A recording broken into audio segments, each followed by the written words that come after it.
I would like to welcome you to this evening's council meeting. My name is Councillor Paul de Oldenburg and I am the Lord Mayor of Westminster. In order to ensure the sound quality in the chamber is the best it can be, please try and speak toward the microphone nearest to you and ensure that any papers or devices are not in the way of the microphone picking up your voice. Where we are live streaming this meeting and therefore the microphones will be active when members are speaking and the cameras will be broadcasting until the meeting closes. Thank you. I hope you heard all that. A list of all the members who are present will be recorded in the minutes of the meeting. As this will be a busy meeting and a noisy one, I would like to remind members to be as succinct as possible in their speeches and questions so that we can cover all the items we need to. Agenda item 1, appointment of relief chair. As I may need to vacate the chair during the meeting, I propose that Councillor Hamza Touzali be chosen to take the chair as necessary. May I please have a seconder for my motion? Thank you. Councillor Imanles has seconded the motion that Councillor Touzali chairs the meeting as necessary. Unless any member objects, the motion will be deemed to be carried. If anybody has an objection, please say so now. Thank you. Councillor Touzali, please join me on the dais.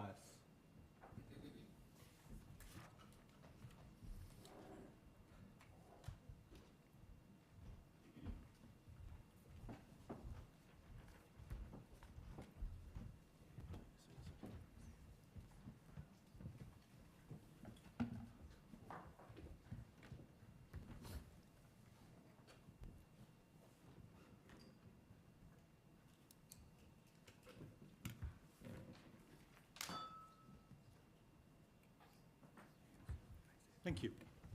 Agenda item 2, minutes from previous meetings. Unless any member wishes to raise a point of order relating to the accuracy of the meetings, I will consider that members are content that I sign the minutes of the last meeting. Please say now if you wish to raise a point of order. Thank you. The minutes are agreed. I will sign them.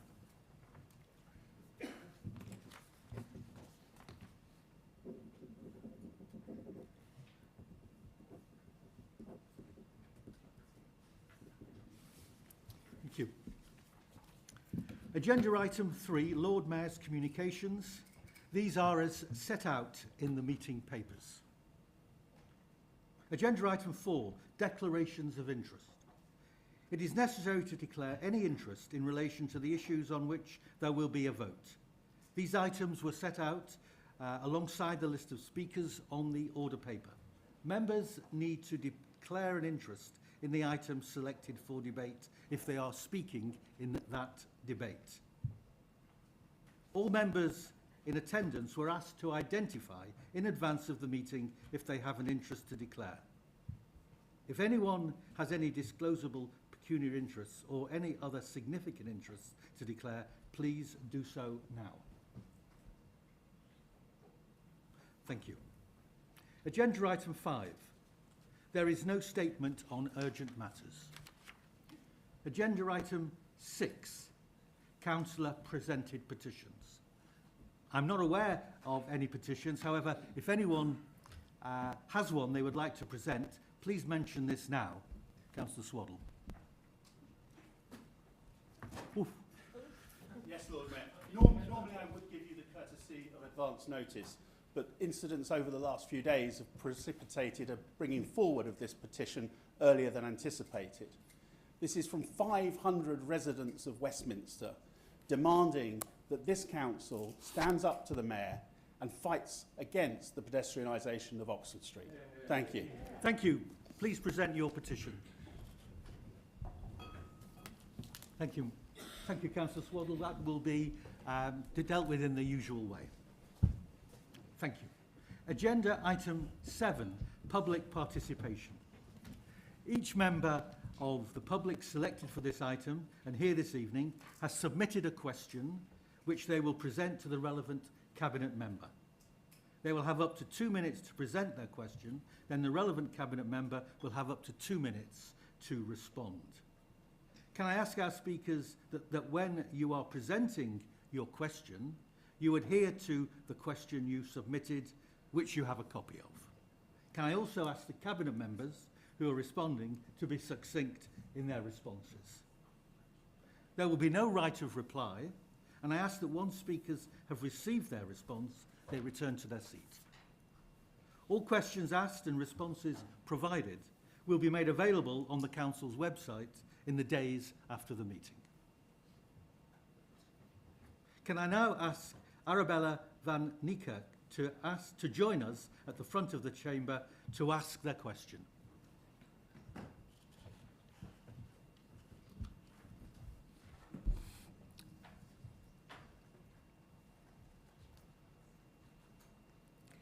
Good evening.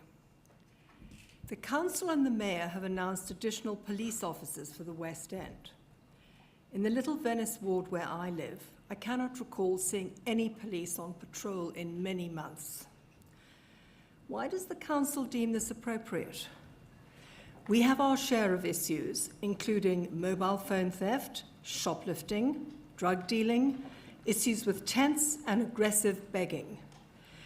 I am personally aware of 6 mobile phone thefts in the area in the past 4 months and have seen aggressive acts of shoplifting at the local stores. Whenever we ask where the police are, we are told that they are dealing with issues in other areas. We pay for our council tax and the police levy. So when will we get some resources visibly working for our community rather than the continued decrease in police for our area?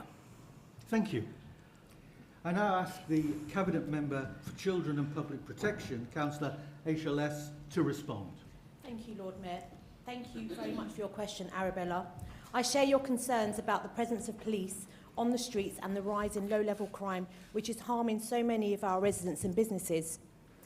The leader and I meet monthly with the BCU commander and regularly raise the importance of neighbourhood policing teams being adequately staffed and that they are focused on tackling the priorities of local residents and businesses, as well as the importance of visibility on our streets.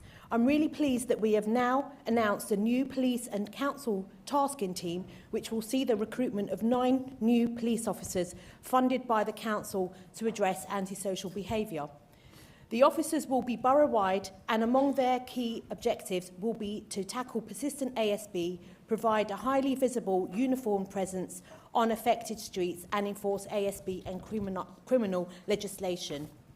They'll be intelligence-led and tasked to focus on known hotspot areas informed by our partners and communities, and work alongside a range of council officers, including our 9 new ASB-focused city inspectors.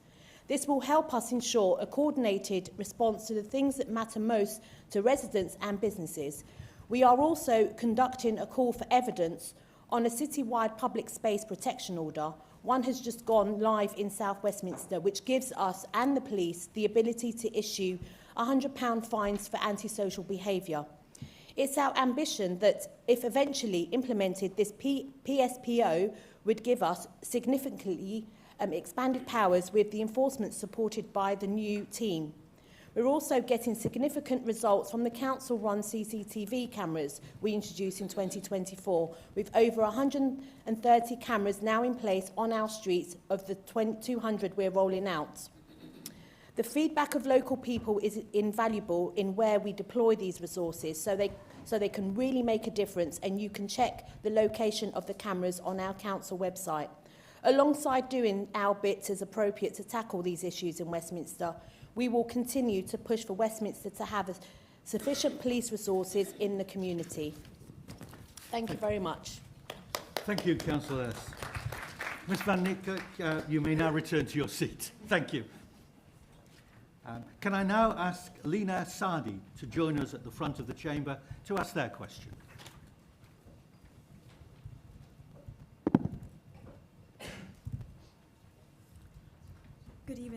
I am asking this question on behalf of Zara Faruqi, student at Lancaster Gate Ward. This question is as follows. Many residents in Lancaster Gate are concerned about inadequate street lighting on side roads, which creates safety risk, particularly for women and young people at night. What measures will the council implement to improve lighting and enhance safety in our area? Thank you. Can I now ask Cabinet Member for Streets, Councillor Sullivan, to respond? Hi, Lena. Firstly, thank you so much for asking your question. It's great to see a member of Westminster's Youth Council asking a question tonight, so thank you for engaging with the process. It's really appreciated. And thanks for your very important question about street lighting in Lancaster Gate. I know how important that is to making residents feel safe. It's something that I speak to residents about very regularly. We've replaced nearly 2,000 of our street lights, of our 15,000 street lights, since we were elected in 2022. But as you say, the conditions of lighting can be a particular issue for young people and for women at night. So we're constantly reviewing crime data, environmental data to ensure that we have adequate lighting. And I'd really appreciate if you could share with me afterwards any specific side roads, and I'll ensure that if appropriate we get an environmental audit completed of those streets to see if anything needs to be looked at there.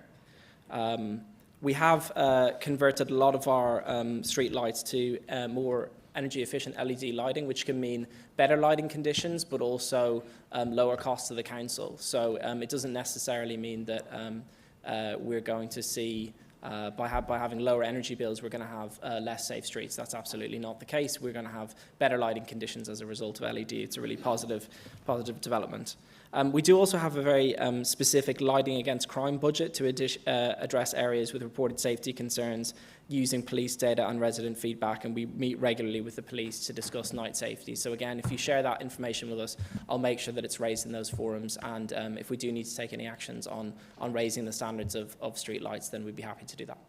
Thank you. Thank you. Thank you, Lena. And as a member of the Youth Council, I'd like to thank you for all your work. Thank you so much. Thank you.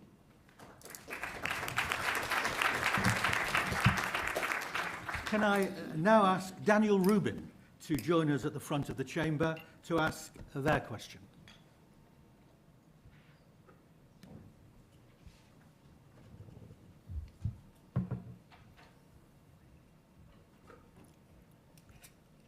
Good evening. My question is, why do the council allow the rickshaws and pedicabs to operate in the West End? They make a lot of noise and are a hazard to pedestrians and drivers, and I understand that there was recently a bad accident with them in Charing Cross Road. They also give a very bad impression of our great city, as they are tatty and gaudy and often rip off tourists who use them. Thank you, Daniel. I now ask the Cabinet Member for Children and Public Protection, Councillor Asia Less, to respond. Again, my lucky night. Thank you very much for your question, Daniel. This council has campaigned for many years under both administrations for the regulation of pedicabs in the West End to make our streets safer and to stop visitors to our city being ripped off to the tune of hundreds of pounds.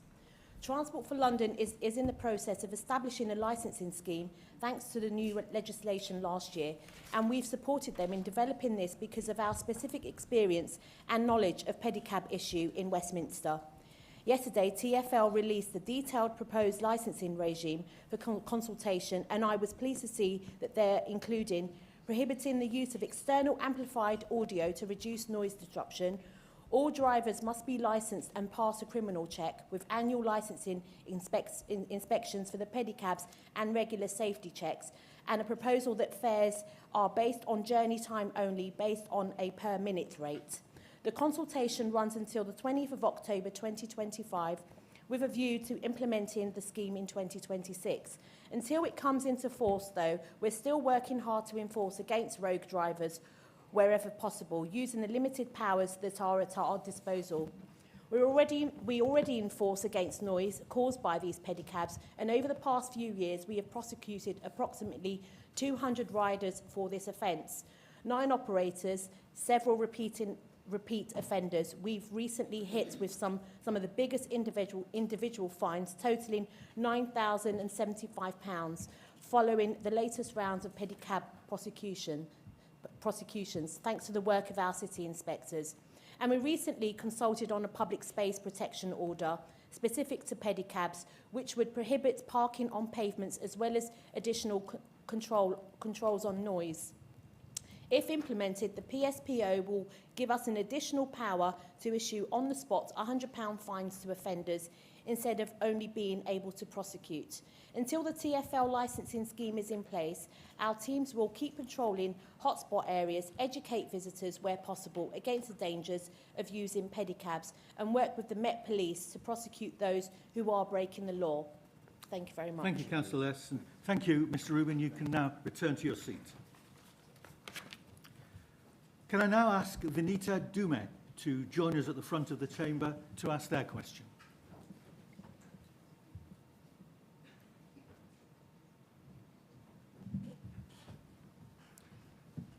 Welcome. Good evening. My question is around Edgware Road. Could Edgware Road be improved? Better sidewalks for spill-out activity, wider sidewalks with tree planting, and low-level planting that manages the pollution and absorbs the noise on the street. Businesses could all be brought together to define a project plan for improvement based on daily lived experience of residents and businesses on the street. Please, could something be done to improve the quality of life for people living on and around Edgware Road? Thank you. Can I ask the Cabinet Member for Planning and Economic Development, Councillor Jeff Barraclough, to respond? Thank you, and thank you for asking the question. And I think we all feel very fondly about Edgware Road, one of London's most important streets ever since the Romans upgraded an ancient trackway through the Great Middlesex Forest to create Watling streets. But I have some good news. What you wanted, which is that businesses to get together to define a plan, that happened in 2023. The Marble Arch Business Improvement District commissioned a place plan, working with the landowners, the Portman and the church commissioners, with TfL that managed the street, and with the council and local residents to define a plan. And we're working through it collectively with the help of my colleague Councillor Chowdhury, who chairs the Edgware Road Strategy Group, bringing together all these disparate bodies. And you'll have seen some of the results already, including the rain gardens at the Joe Strummer subway and the new sustainable drainage being built on Edgware Road outside the water gardens, which will include tanks for flood prevention plus planting as well. And I've got good news I learned today, some bee posts to encourage pollinators. Every Saturday this month, we're running events and animations at Nutford Place, bringing the community together and looking at options to improve that space, which would include, I hope, greenings and places to sit down. And you may have noticed some big queues on Nutford Place because of the spectacularly successful Meanwhile pop-up that we've got there, which is a vegan cafe called Big Sister. And finally, we're helping the local traders with a shopfront improvement programme. It's going to bring new fascias and signing to 7 businesses along Edgware Road. So there's lots going on, but there is a lot to do, and I would urge you to get involved with the Marble Arch bid that's coordinating the place plan, and my colleague, Councillor Chowdhury. But thank you very much for the question. Thank you, Councillor Barraclough. Thank you, Ms Dume, and you may now return to your seat. Thank you. Finally, can I now ask Blessings Kaseki to join us at the front of the chamber to ask their question?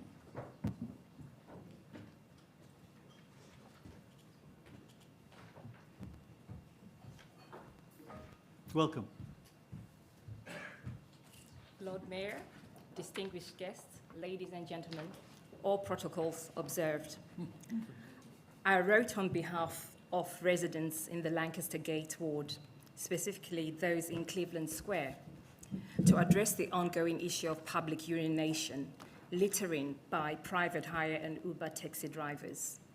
This behavior has created unsanitary conditions and led to verbal abuse towards residents who have tried to intervene.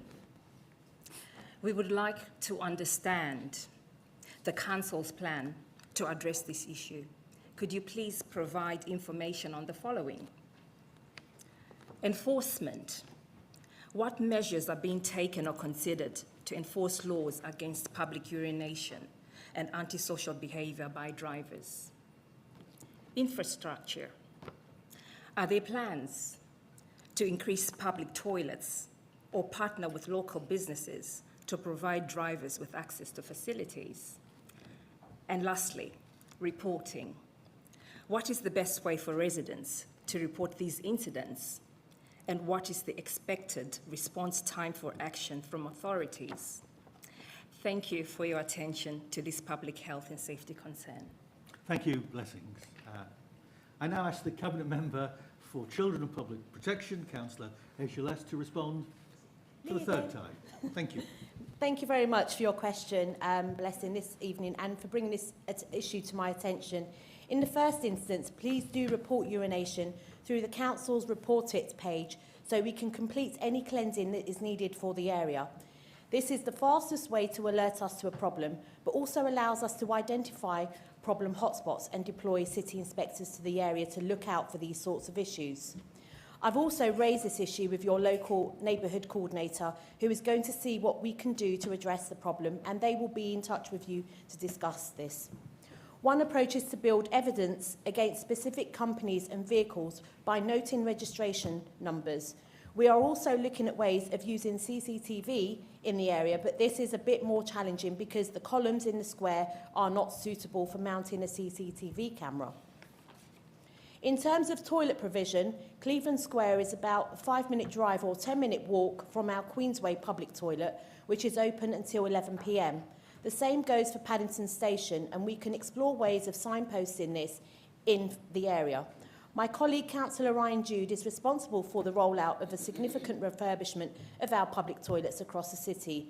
Although these are concentrated mostly in the West End right now, we know access to public toilets is a problem across the city, and we are looking at what more we can do to increase provision where possible. So thanks again. Thank you, Ms. Kazeki. You may now return to your seat. That was the last question in this item. Thank you to all the members of the public for taking the time to participate tonight. Thank you. If you'd like to stay for the remainder of the meeting, which you are more than welcome to do, please can you make your way up to the public gallery part of the chamber. If you're leaving us now, I wish you a good evening and thank you again for your questions and for attending tonight.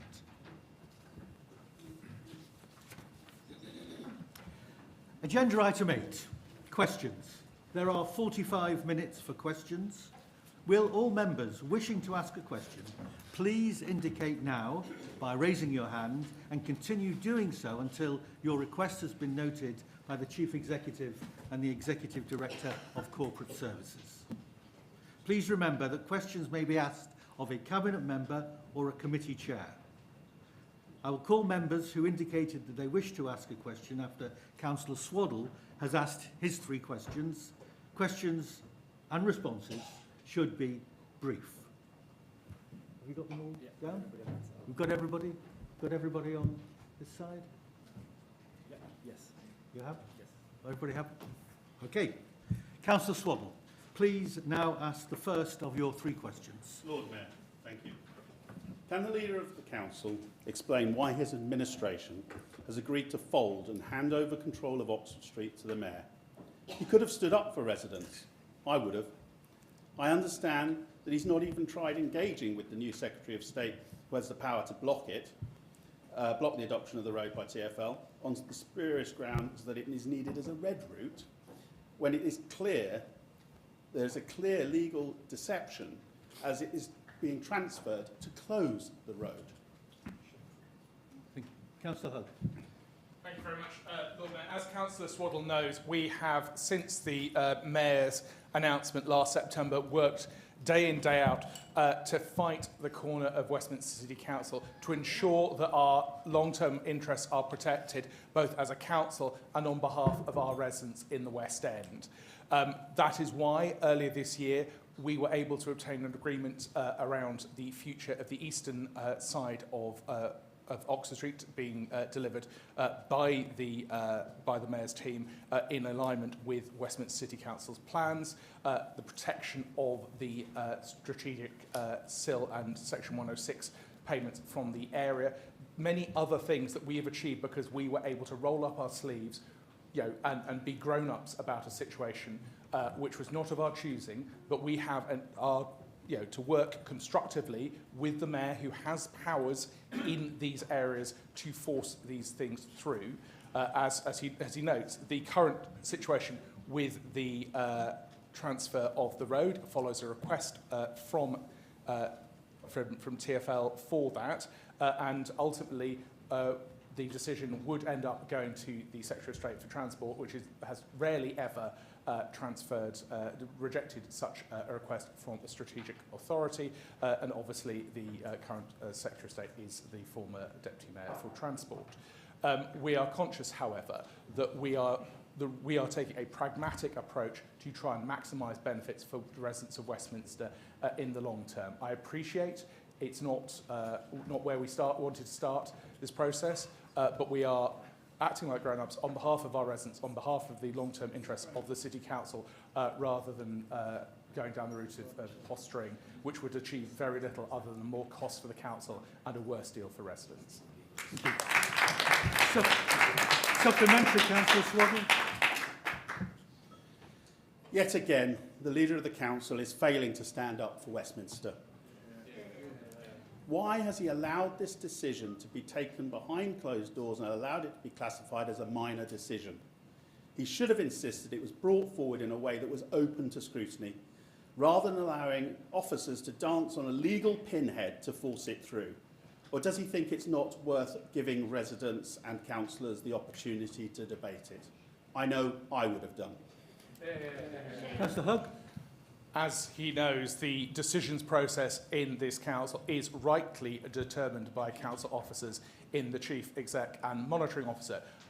Thankfully, their decision is being made in public. This is a public report and a public announcement in relation to this. We are discussing this again in this chamber. It is an issue we have discussed a lot over the last year. We recognise the strength of feeling regarding this. But it is part of the pragmatic approach to get the benefits that I outlined at the beginning, as agreed in the spring and followed up with further work over the last few months. The reality is the Mayor of London has the power to do this.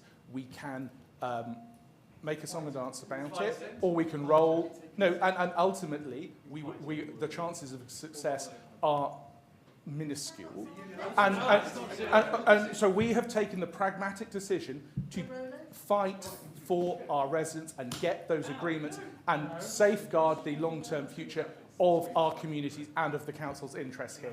Ultimately, you can stand on the outside shouting, or you can roll up your sleeves and get on with it and try and make change for the future of our city, and that is what we have done. Thank you. Councillor Swaddle, your second question. I plan on rolling up my sleeves in May. What assessment has the Leader of the Council made regarding the impact of tube strikes has had on residents and businesses across Westminster, both economically and socially? Will he condemn the actions of the RMT union who have decided to ground our city to a standstill this week? He did. I urge, obviously, both sides of the current industrial dispute to get round the table and sort this out. These are not in the interest of the people of London, and obviously we, as everyone else, urging the TfL and the union to come around the table and come to agreement to get these strikes done, so everyone can get on with their lives. Supplementary, Councillor Swaddle. Thank you, Lord Mayor. I understand that was a no. Since 2023, would you stand up to the RMT and say that they shouldn't do it? You did not say that. You want to get this done? Since 2023, under the Conservative government, TfL was granted the power to require continued minimal service during strikes. Similar requirements exist elsewhere in Europe and in New York. However, the current government has instructed public bodies not to use these powers and has announced plans to abolish them. Has he asked his Labour colleagues in central government and the Mayor to challenge this and stand up for the people of Westminster and London? And if not, why not? As I rather hope the member doesn't get the chance to find out, the role of council leader is somewhat circumscribed to issues pertaining to the City of Westminster. Obviously, we can lobby on behalf of national level things, and we want this strike to be done. But amazing enough, I've been getting on with the business of running Westminster City Council and focusing on things directly within Westminster's control. So absolutely want to get this strike done. We want to get everyone back to work. But I'm getting on with running Westminster City Council. Thank you. Councillor Swaddle, your third question. Thank you, Lord Mayor. Westminster has seen, this is again for the Leader of the Council, Westminster has seen a dramatic rise in homelessness, more than doubling over the last 3 years since this administration took over. While my group and I welcome the proposed repealing of the Vagrancy Act, what is he and the Council doing to ensure that this will not exacerbate the problems in Westminster by ensuring parallel legislation to tackle associated ASB that we see all far too often across this city? Again, obviously, the remit of Council Leader is obviously somewhat more circumscribed than he may imagine. But nevertheless, what we have done here in Westminster is reverse the cuts that his administration made to rough sleeping funding to reflect the really challenging situation there is out on the street, which means obviously we now have a record over £8 million in our own direct investment and almost £9 million coming in from the Labour government to respond to the crisis, to make sure we're providing the services that can help get people off the streets. At the same time, we as a council have introduced PSPOs, again, an option that was available to the previous administration, but they didn't take it, in relation to antisocial behaviour. You did not. There is literally why this is creating it. This is so, as you all know, the PSPO on ASB in South West has existed. We have, your administration removed your own ISU. We have created the new SBIT with 5 city inspectors, 2 housing outreach officers and a casework manager working together alongside both our outreach and our city inspector teams.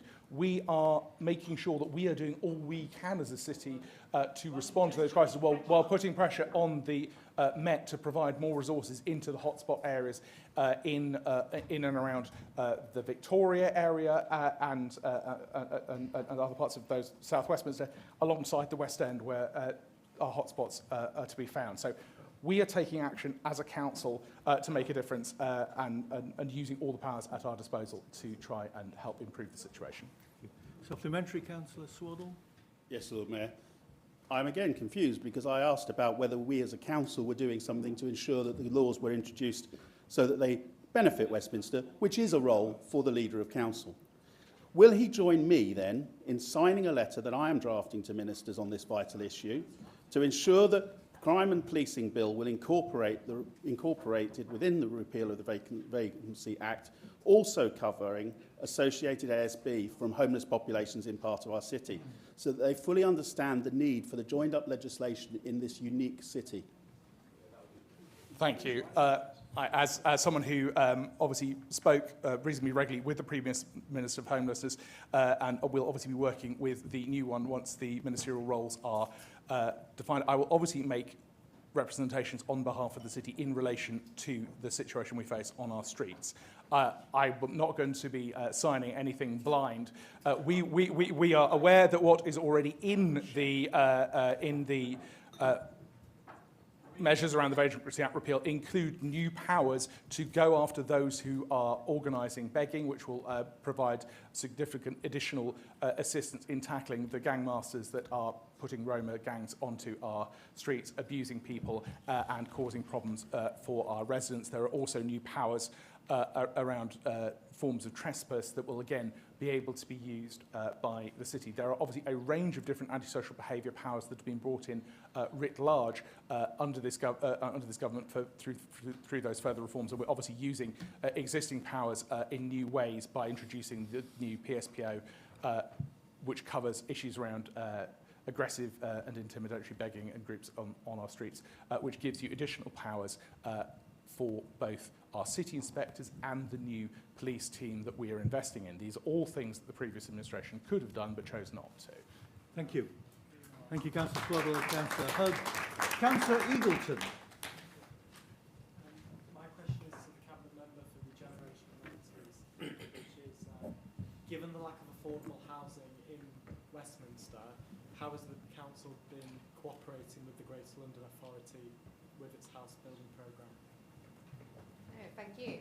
So the Council has developed and continues to nurture a highly constructive relationship with the GLA, with officers meeting regularly to review progress across housing schemes and exploring opportunities to unlock additional funding. This ongoing dialogue, our ability to clearly articulate the challenges faced in Westminster, and our strong record of delivery has enabled the team to secure incredibly favourable grant rates and funding packages. In fact, I am pleased to share that we have just secured an additional £30 million for the Church Street Site A programme. This is a real sign of the GLA's confidence in our capability, commitment and credibility as a borough worth investing in when it comes to building social housing.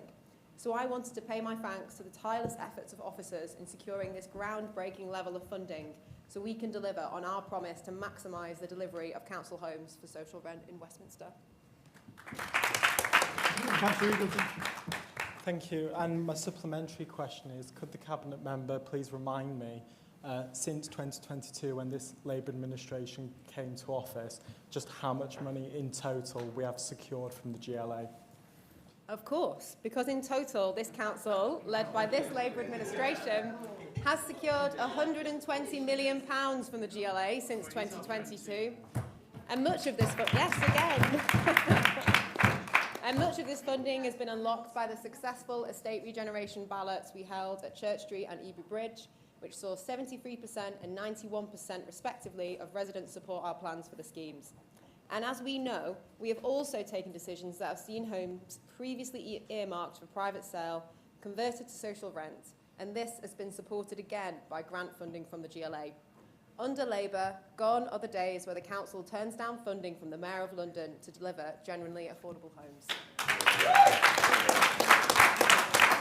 Councillor Robertson. Thank you, Lord Mayor.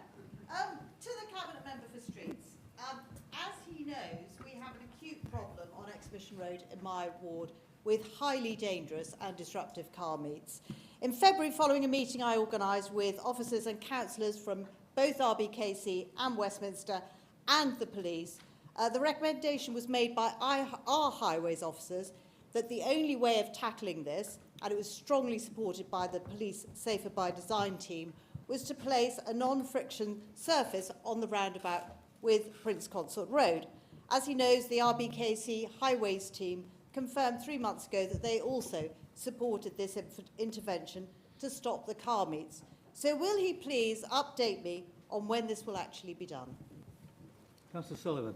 Thank you for the question. And, you know, we've corresponded about this before, how troubling the situation is on Exhibition Road and how important it is that both our councils work together constructively on it. There are, which I'd be happy to share with you afterwards, there are some complex, lengthy legal complications around the responsibility for the highway, which the officers are working through. I can't give you a date in this meeting, but I'd happily share an update with you afterwards to let you know the progress. But I can confirm that officers on both sides are working hard to resolve that situation and get the high friction surface installed as soon as possible. Supplementary? Supplementary. Thank you for that response. I think we're all agreed, particularly the police and our officers, that the only way of addressing these highly dangerous car meets is by designing out the problem. So will he also commit to looking at the rest of Westminster, where we also have a problem with this, to identify ways that we can design out the same problem and make our streets safer for our residents and the hundreds of thousands of visitors who come to the city?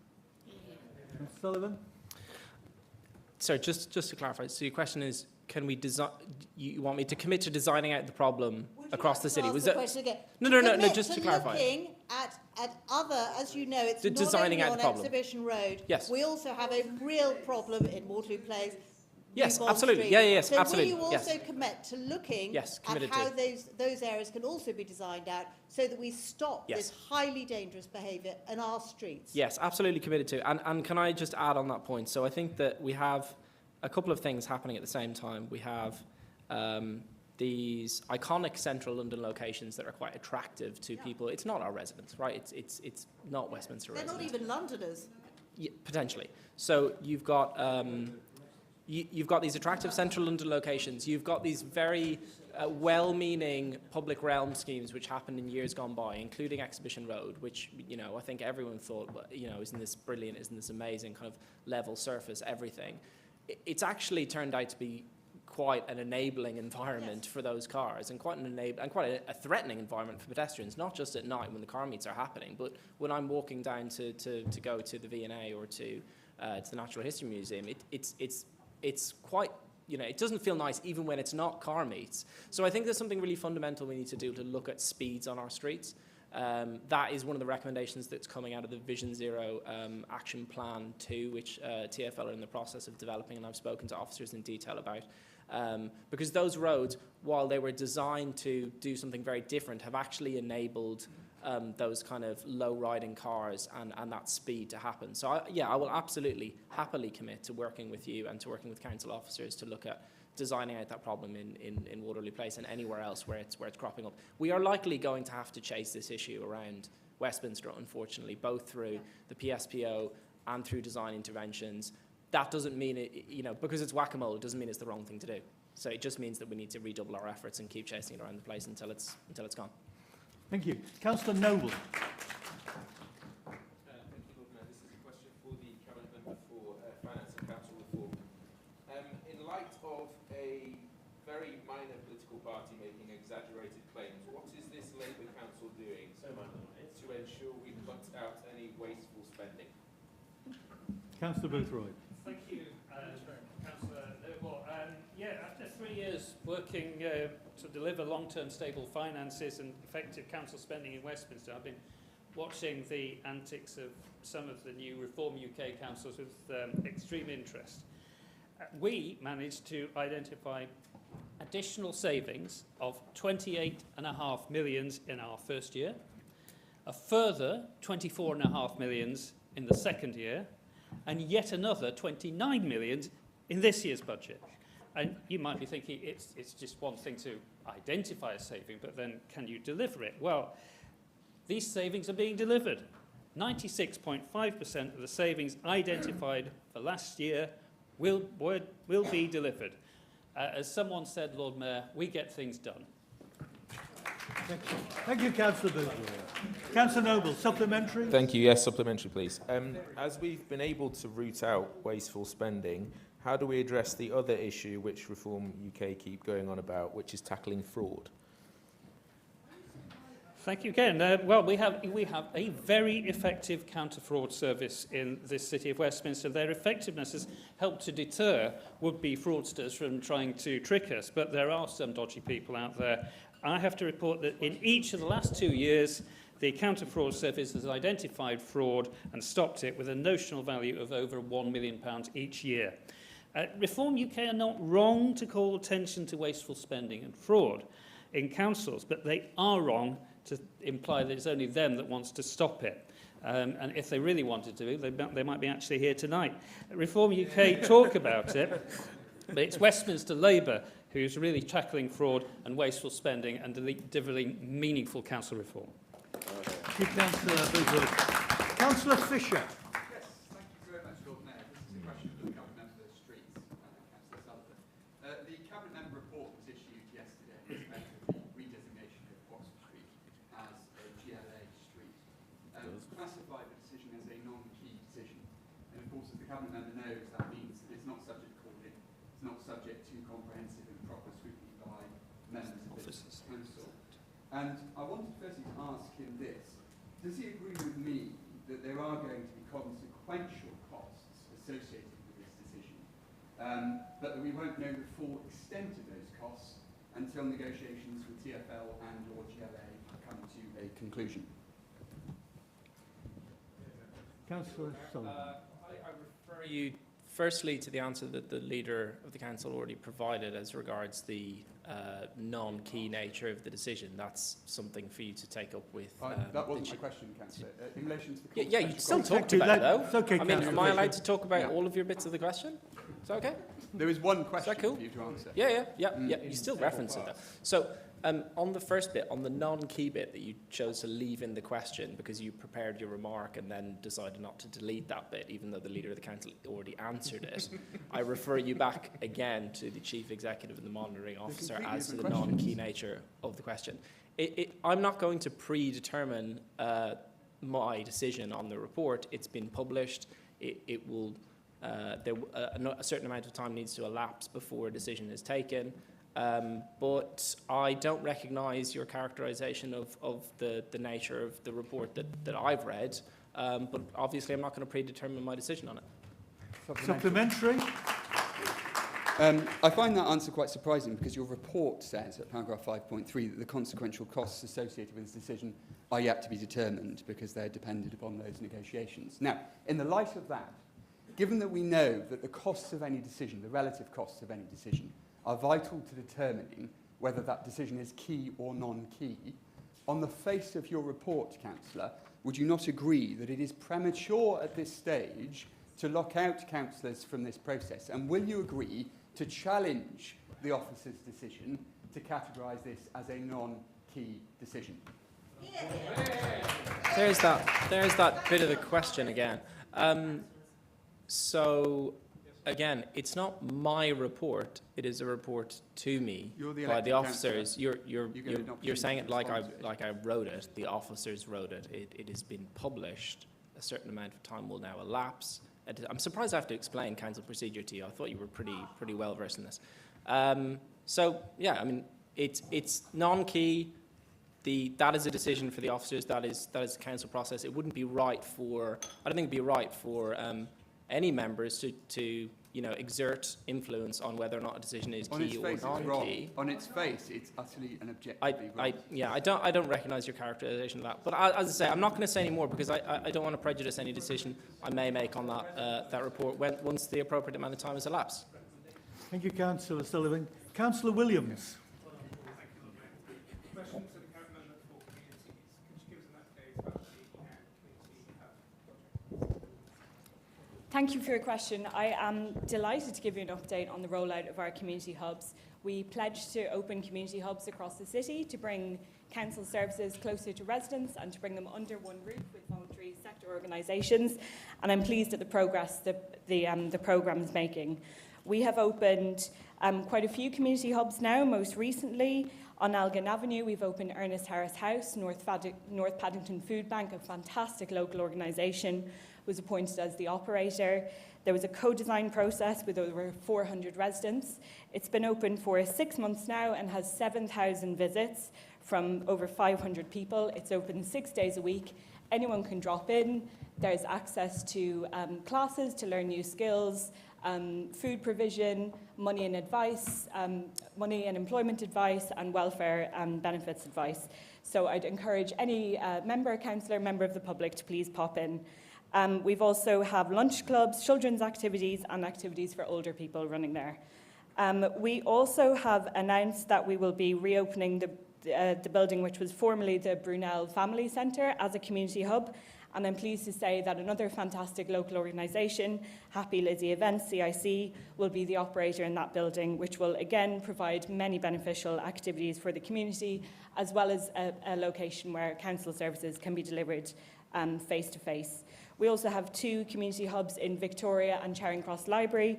They've been open for a year now and they've had about 12,000 visitors. So please, if you haven't been, pop in. Thank you. Supplementary.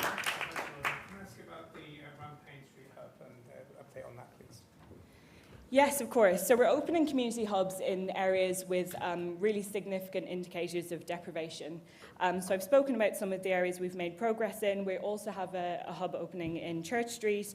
And we are pleased to be reopening the old Pimlico Library site on Rampayne Street as a community hub next year. So during the Pimlico community conversations, the council spoke to about 400 residents, organisations and businesses, and they were really clear that they wanted to see more community space in the area. And I'm really pleased that this site has been chosen and will open next year. There have been 5 co-design workshops with residents, and officers are now in the process of reviewing all of the things that came out of those conversations and improvements to the building that need to be made. And there's more good news, although not strictly a community hub. The council has also been working with future academies to bring more much-needed community space into use at Churchill Primary School. And I'm pleased to say that Pimlico Angels will be running activities For young people, they'll be offering SEND provision and prayer space. So huge thanks to Future Academies and to all of the council officers who've also worked very hard to bring that space back into use. Thank you. Councillor Rowley. Yes, I'm asking a question on behalf of Karen Scarborough. She's been quite ill this week with serious viral infection. Please give her our best wishes for speedy recovery. I'm speaking on her behalf. As the leader of the council, can he please explain what is the point of a consultation if no regard is paid to the results? In Marylebone, for example, with the C43 cycle highway from Hyde Park to Marylebone, 71% of residents objected to the proposed cycleway being segregated in George Street because the road is too narrow. There's a school, there's a massive lot of parking space, and much more suitable street, the cycle highway, is Upper Berkeley Street. Add in the impact of traffic displacement from the pedestrianisation of Oxford Street. Thank you, Lord Mayor. Obviously, if the member wanted to get a more detailed breakdown of the rationale behind the specific scheme, that would, of course, be a question for the Cabinet Member for Streets. What I would say in general is, obviously, we use our consultation process to not only find out sort of general views on things, but to also get specific information about schemes. And obviously, we know through the work that has been done in relation to that cycle scheme, a lot of work has been done to listen to residents' individual concerns and try and address some of the key potential points of friction. As he will know, a commitment to building a substantial improvement in our cycle highways across the city to make it safer and more comfortable to cycle as a form of transport in our city is a commitment that we made in our manifesto ahead and in other forums ahead of the last election. We are delivering on that commitment. We recognise there are certain issues that will be picked up in certain areas, and obviously we'll use the any consultation process to listen to residents' feedback and work to try and address those concerns, whilst respecting that obviously there are sometimes strategic issues on behalf of the city as a whole where the ultimate outcome may be different to what some of the particular local residents in the area want. We recognise those tensions always exist. We'll work always to mitigate them, but our commitment to ensuring we substantially improve our active travel infrastructure over and above what we inherited was a key manifesto commitment, and we are going to be delivering on it. Thank you. Supplementary? No. Councillor Lilly. Thank you, Lord Mayor. The question for the Cabinet Member for Streets. Is the Cabinet Member for Streets as happy as I am with the final TfL proposals on pedicabs out for consultation today? These include ensuring DBS checks, regulated fares, driver ID badges and licence plates to be fixed to the pedicab. But, importantly, especially for our residents of the West End, Hyde Park and other wards, whose lives are blighted by pedicabs, the prohibition of amplified sound on pedicabs reducing nuisance noise. Councillor Lilly, I don't know if it would be possible for me to be as happy as you are, because I know that you're very happy indeed about this and have worked very hard on it. And I'm glad that this week TfL brought forward the detailed proposals of their regulation scheme. It's very welcome considering what we've seen over the past year, not just a continuation of visitors being ripped off, but also the fire that I think was mentioned earlier on Cambridge Circus, the accident that happened just in the last couple of weeks, the collision, I should say, that happened in the last couple of weeks. So it's sorely needed, and what you mentioned and more is very necessary to come forward through the regulations. And I know that you've been working hard on it. I've also been lobbying Will Norman and others at TfL to bring forward that regulation as quickly as possible. Supplementary? Thank you, Lord Mayor. While we all support active travel, might our Westminster streets be safer and the pavements and cyclists better behaved if commercial bike riders like Deliveroo and commercial bike operators like Lime also had similar licence plates made mandatory, along with other sensible rules in the forthcoming regulatory powers to be given to TfL, courtesy of our government's devolution bill for England? Thank you, Councillor Lilly. Yeah, I think it's a great shame that the previous government didn't, in light of the fact that this problem has been growing and growing since 2021, didn't take more decisive action before they were turfed out of office. They didn't pass the devolution bill. I think you're thinking of different legislation. The devolution bill is going to give TfL similar powers to what they have over now have over pedicabs and have had for many years over e-scooters. I would fully expect that Lime, Forest and other micromobility operators would have something like unique identifiable plates on them in order to better attach their, their movements to particular riders. On commercial operators like Deliveroo, it's a very good point you raise, and in some countries where that industry is much more advanced, they are looking at bringing in regulation of commercial operators like who are moving freight in large amounts. There are some companies like Pedal Me in London who have actually gone the distance of getting fleet operator recognition certificate, which is a very high standard normally applied for only by operators of HGV fleets. And I think that kind of step. So what I don't know what the specifics are, you raise a very good question about, moving forward, we want more cargo bikes, we want to consolidate more deliveries in the West End, we want to take that traffic off the street so there's more space for everyone else to move around, and I would like to see a lot of progress made through the devolution bill and other acts of Parliament on that front. Thank you. Councillor Barnes. Lord Mayor, thank you very much. My apologies for being late this evening. I was delayed coming back from the fine city of Manchester, John. My question this evening is for the Cabinet Member for Streets, who's obviously having a busy evening. Councillor, in light of your answer to Councillor Fisher's previous question, saying that you are still undecided on the key decisions relating to Oxford Street, which I was delighted to hear, and in light of the petition presented this evening by Councillor Swaddle and the lack of opportunity for debate in relation to that, would he voluntarily allow himself to come before a meeting of Council or of the appropriate scrutiny committee to ensure that this decision is appropriately discussed with all members of the Council? Councillor Sullivan. I'll happily take that up with officers, with the Chief Executive Officer and the Monitoring Office, just to see if there's any appropriate forum like that. But I mean, the idea that this is happening in secret is completely bizarre. Like the report has been published and we're talking about it now in a public forum. Obviously, and there's flags up on Oxford Street with the mayor's logo on them. The idea that this is this is secret is bizarre. Thank you. Thank you, Councillor. I mean, you know that they're having an event on the 21st of September, right? So the idea that this is happening in secret is bizarre, nonsensical. You're right. I'm not going to predetermine my decision, but I don't think there's any lack of public debate. We're talking about it now. We've had 2 earlier questions on it. It's out there for all to see. What do you want to ask in a P&S committee that you are not asking now? Supplementary, Councillor. Thank you very much, Lord Mayor. I do have a supplementary question, and it relates indeed to the issue that he's just raised, which is that event on the 21st.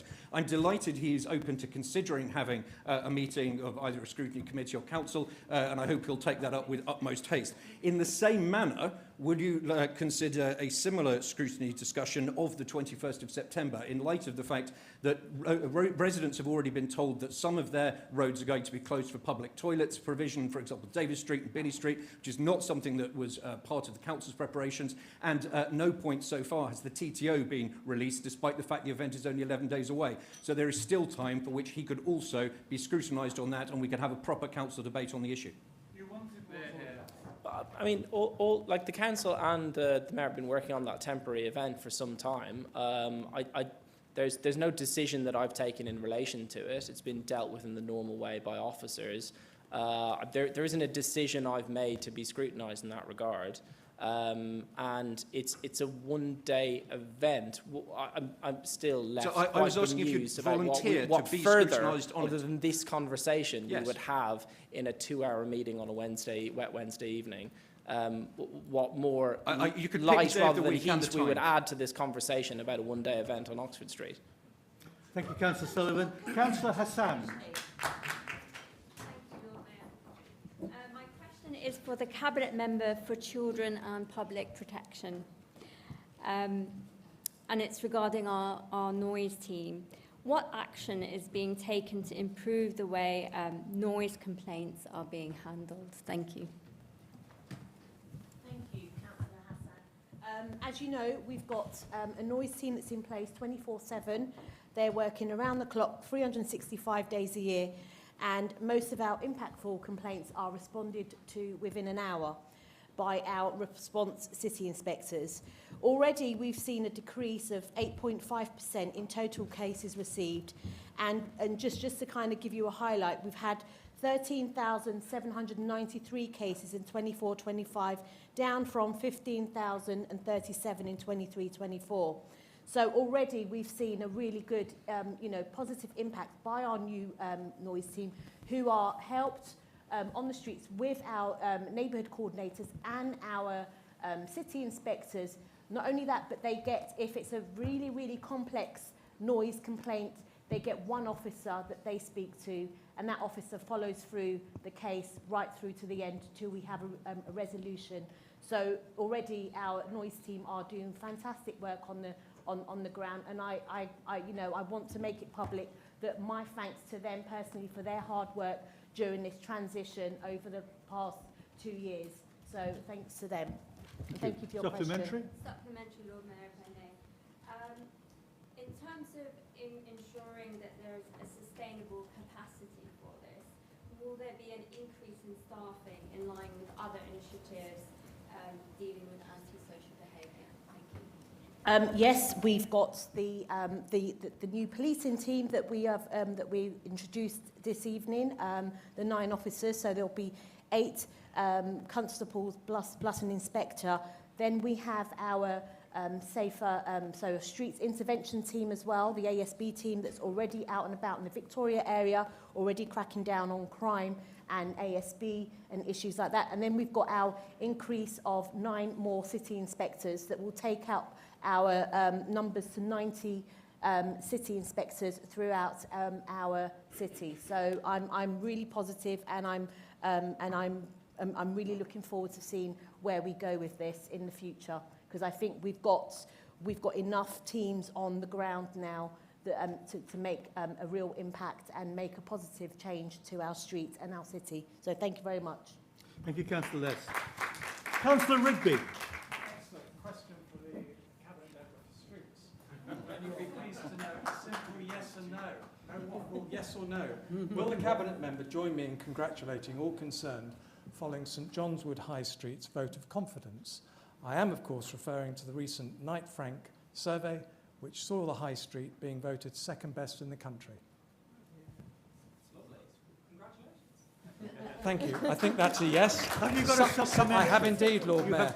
Despite this vote of confidence, we still struggle with retailers not putting out their waste at the designated collection times, and the restaurants not properly bagging their waste, which often results in liquids spilling onto the pavement.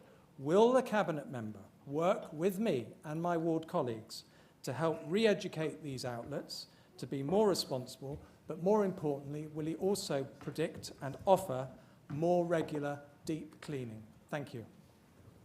Councillor Sullivan. Oh, well, you're anticipating the debate now, so you're going to get me going. This isn't a yes or no. In terms of commercial waste enforcement, we've increased that since the previous Conservative administration. And in terms of deep cleaning, we've quadrupled that since the previous administration. So yes, we are doing that. And yes, I will work with you further on it. What I think I would love, I know you can't reply to this bit, so it's a bit unfair, but I would love you to commit to is not a return to the dark days under your previous administration when we had 4 times less deep cleaning and much less enforcement of commercial waste infractions. Thank you, Councillor Sullivan. Councillor Iman-Les. Thank you, Lord Mayor. My question is to the Cabinet Member for Climate, Ecology, Culture and Air Quality, finally. As somebody who went to a performing arts school, St Marylebone specifically, it's so important that we are increasing cultural access and inclusion, and I'm pleased that this is a key part of the Council's culture work. How are you doing this for residents across to Westminster Theatres in particular? Well, thank you very much, Councillor Les, for asking me a question. I really, really appreciate it. This is a very important thing to me, ensuring that we improve the inclusion and accessibility to our theatres, and I've talked about it many times in this chamber. We're doing lots. I want to talk about some of the things that we've done over the summer. We reopened the official London Theatre ticket booth in Leicester Square. Thank you. Yeah, well, you didn't finish it off, which is the whole point. It needed regeneration. It needed regeneration for 15 years. 15 years. But we got there in the end under our administration. There's also our local cultural education partnership, which I've talked about many times. We're reaching the anniversary of that being launched, and I'm looking forward to being able to talk about the impact that it's had. To our Donmar Theatre Schools Tour, which this year was the biggest ever. They did a modern adaptation of Frankenstein. Over 2,000 children were performed to. I had the privilege of attending the Pimlico Academy show with Councillor Begum, and your old school was one of the schools that had the show performed for us. That's really positive stuff. And then most recently, we've also kicked off our partnership with Society of London Theatre and UK Theatres on our exciting Theatre for Every Child campaign, which I'll be talking more about in the months to come. Supplementary, Yeah, the ticket booth is amazing. We were in New York and I'm just so happy that it's open. Can you tell us more details about the Theatre for Every Child campaign and how my residents and young people in Maida Vale have benefited? Yes, I can. So, Theatre for Every Child, for those who aren't aware, was a campaign set up by the Society of London Theatre and UK Theatres, where we're looking to make sure that every kid goes to the theatre at least once before they leave school. A, to give them accessibility to the theatres that we have in the city, but also to see career opportunities and other skills that they can learn, such as public speaking and those sorts of things that the arts can teach you. We've become the first council in the country to formally partner with them, and this means that we've been working with theatre companies across the city over the summer to take kids to free performances of some of the most iconic shows that we have on the West End. For example, we took 140 students from SEND schools to see My Neighbour Totoro at the Gillian Lynn Theatre, over 200 students from youth clubs, including North Paddington and the Avenues Youth Club, to go to see Hamilton, and then more recently, Evita. And we've got more plans over the months to come with trips to Lion King and the Phantom of the Opera. And what really excites about Theatre for Every Child is that it's a really good example of how we as a council can use our convening power. We don't have to put money behind this. We're working in partnership with the theatres and the networks that we have to help connect up and achieve that aim of improving accessibility. And tomorrow, I'll be getting a 7 a.m. train up to Bradford, this year's City of Culture. Not quite Manchester, as we've heard about earlier, but, you know, it's a nice city nonetheless, where it's the LGA Culture Conference, and we've been asked to go and talk about Theatre for Every Child and how it can be used as an example for other councils to follow. So watch this space, more information on that over the months to come. Thank you, Councillor. Time for just one very quick question from Councillor Harvey, and the answer from... How is Councillor Begum going to make the housing compact mean anything? In every member of the compact in my ward, we have massively serious problems. Will she please commit to having tough conversations like we used to have to get things done? Yeah. Councillor Begum. 20 seconds. Oh, okay. We are having conversations with the housing associations. We've had several meetings and we have a task force with our housing associations. We're working with them on a place-based approach, and I'm happy to give you a more detailed update, maybe over email, because I only have 6 seconds left. I'd like to, please. Okay. Thank you. Thank you very much, members of the council. That is the end of the time allowed for questions. Agenda item 9, councillor issue. I call Councillor Consia Albert to speak on her chosen topic of shaping Harrow Road High Street, putting people and place at the heart of change. Thank you, Lord Mayor, for giving me the space to speak on this issue. Harrow Road itself is the backbone of North Paddington. It carries more than cars and buses. It carries the stories, the ambitions, and the resilience of people who live there. But for too long, the Westminster areas it passes through have been neglected, burdened by decades of underinvestment under Conservative control. No real investment in infrastructure, no tangible investment in people. Nearly half of the children qualify for free school meals. Families there earn on average £10,000 less than the Westminster average. Entire streets rank among the most deprived 10% in the country. Before Labour came into power, the signs of neglect were visible to anyone. Peeling paint on shop fronts, tired signage, shops that had seen better days. Once a destination lined with big-name stores like Burton's and M&S, Harrow Road had its heart ripped out on the Tory rule. While luxury developments flourished elsewhere in Westminster, our traders struggled. Crime rose, and in 2017, the Conservatives responded by removing CCTV cameras, leaving residents feeling unsafe and letting crime fester.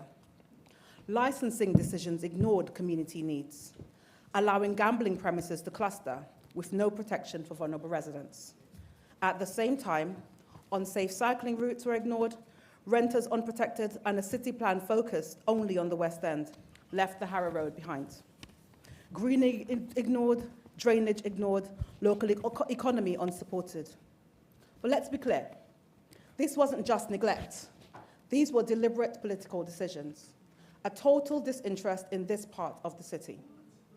Remember Hermes and Chantry Point? Tower blocks riddled with asbestos, where homeless families were placed by a Conservative-run council. That wasn't an accident. It was a national disgrace, political convenience over people's safety. It was Labour councillors who fought for the demolition and for safe, dignified housing through the creation of the Wetch Estate. The damage didn't end there. The legacy of Shirley Porter selling council homes in marginal wards to keep power still benefits the Conservatives to this day. We cannot go back to Conservative-run Westminster. This is the party that spent £6 million on a mound during a pandemic, turning Westminster into a national laughingstock. While families were grieving, struggling to pay bills, isolated, and choosing between food and heating, they gave them a mound. We cannot go back. Since Labour took power, we have had one goal: to put residents at the heart of change. Through Labour's leadership, we are reshaping Harrow Road, and most importantly, we're doing this in genuine partnership. The North Paddington programme was shaped with residents, reflecting their lived experience. This isn't regeneration for developers, it's transformation for people. This Labour-run council have invested £20 million to support real systemic change in the North Paddington wards. And through the Westminster High Street programme, we have committed £10 million to revitalise shopping areas beyond the West End.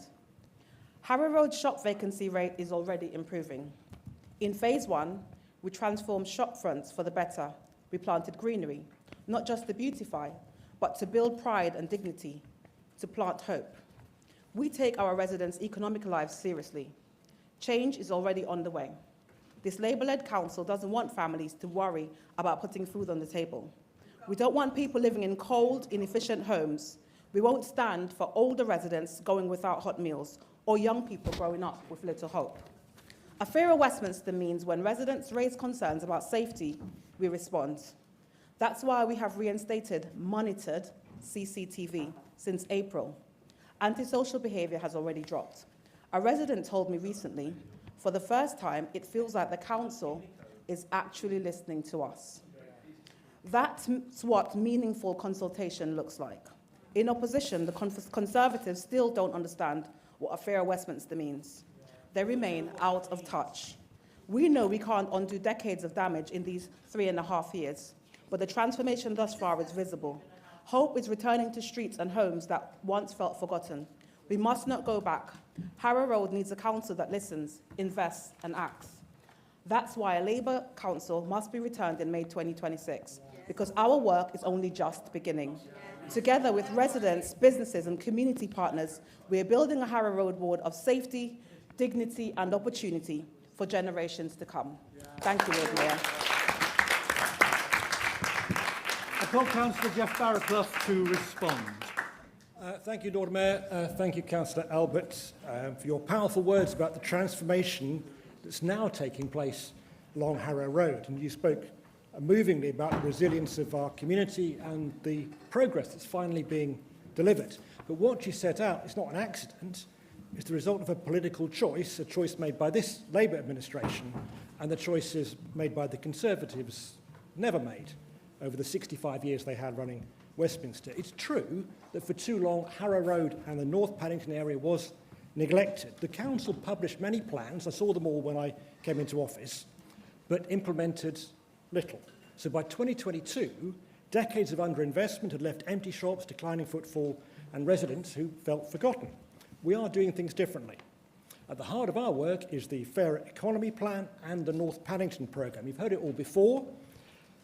I won't repeat it now, but to give you some examples from North Paddington and the Harrow Road area, Maida Hill Place. When I came into office, I saw the plans for Maida Hill Place. Officers said, we're spending roughly half per square metre what we would if it was in Marylebone. Well, I said, what's good enough for Marylebone is good enough for Harrow Road. People told me it would get trashed. Well, go there today. They haven't trashed my flower beds. They look wonderful. And underneath the flower beds, you've got tanks holding floodwater in the event of an inundation. So you've got a good example of a fairer city, one that can deal with climate change, but also that looks nice and makes the area much better. Let me talk about the Harrow Road Shopfront Improvement Programme, with 12 shops already transformed, and the traders tell us it's lifted the whole street. If you need some blinds, go to Lux Blinds on Harrow Road. The owner said, this really has refreshed the whole high street. To have this sort of scheme where businesses can rely on the council to bring our vision to life, I think it's a great initiative. That's Labour giving local businesses the backing they need and restoring pride to our high streets. Phase 2 already underway, with 7 more businesses due to start shopfront work this autumn. These aren't just cosmetic improvements, they're helping traders attract more customers, and they give residents a high street they can feel proud of. That's a long-term commitment from Labour delivering long-term change. And we're supporting traders in other ways. We're training them in visual merchandising to help attract new customers, and training in business resilience so they can withstand cyber threats, extreme weather, and other shocks. One butcher told us, we're a small business which couldn't even dream of having access to such programs for advice and support. You'll have that on video next week. Yeah. That's Labour levelling the playing field, making sure local shops are stronger and more sustainable with support they could never afford alone. We've revived the Harrow Road Business Association, now meeting quarterly, run by and for traders, with council officers listening and acting. That's genuine partnership in an area that can't support a business improvement district. And it's working. Footfall in Harrow Road is up 11%. Even better, spending is rising faster than visitor numbers.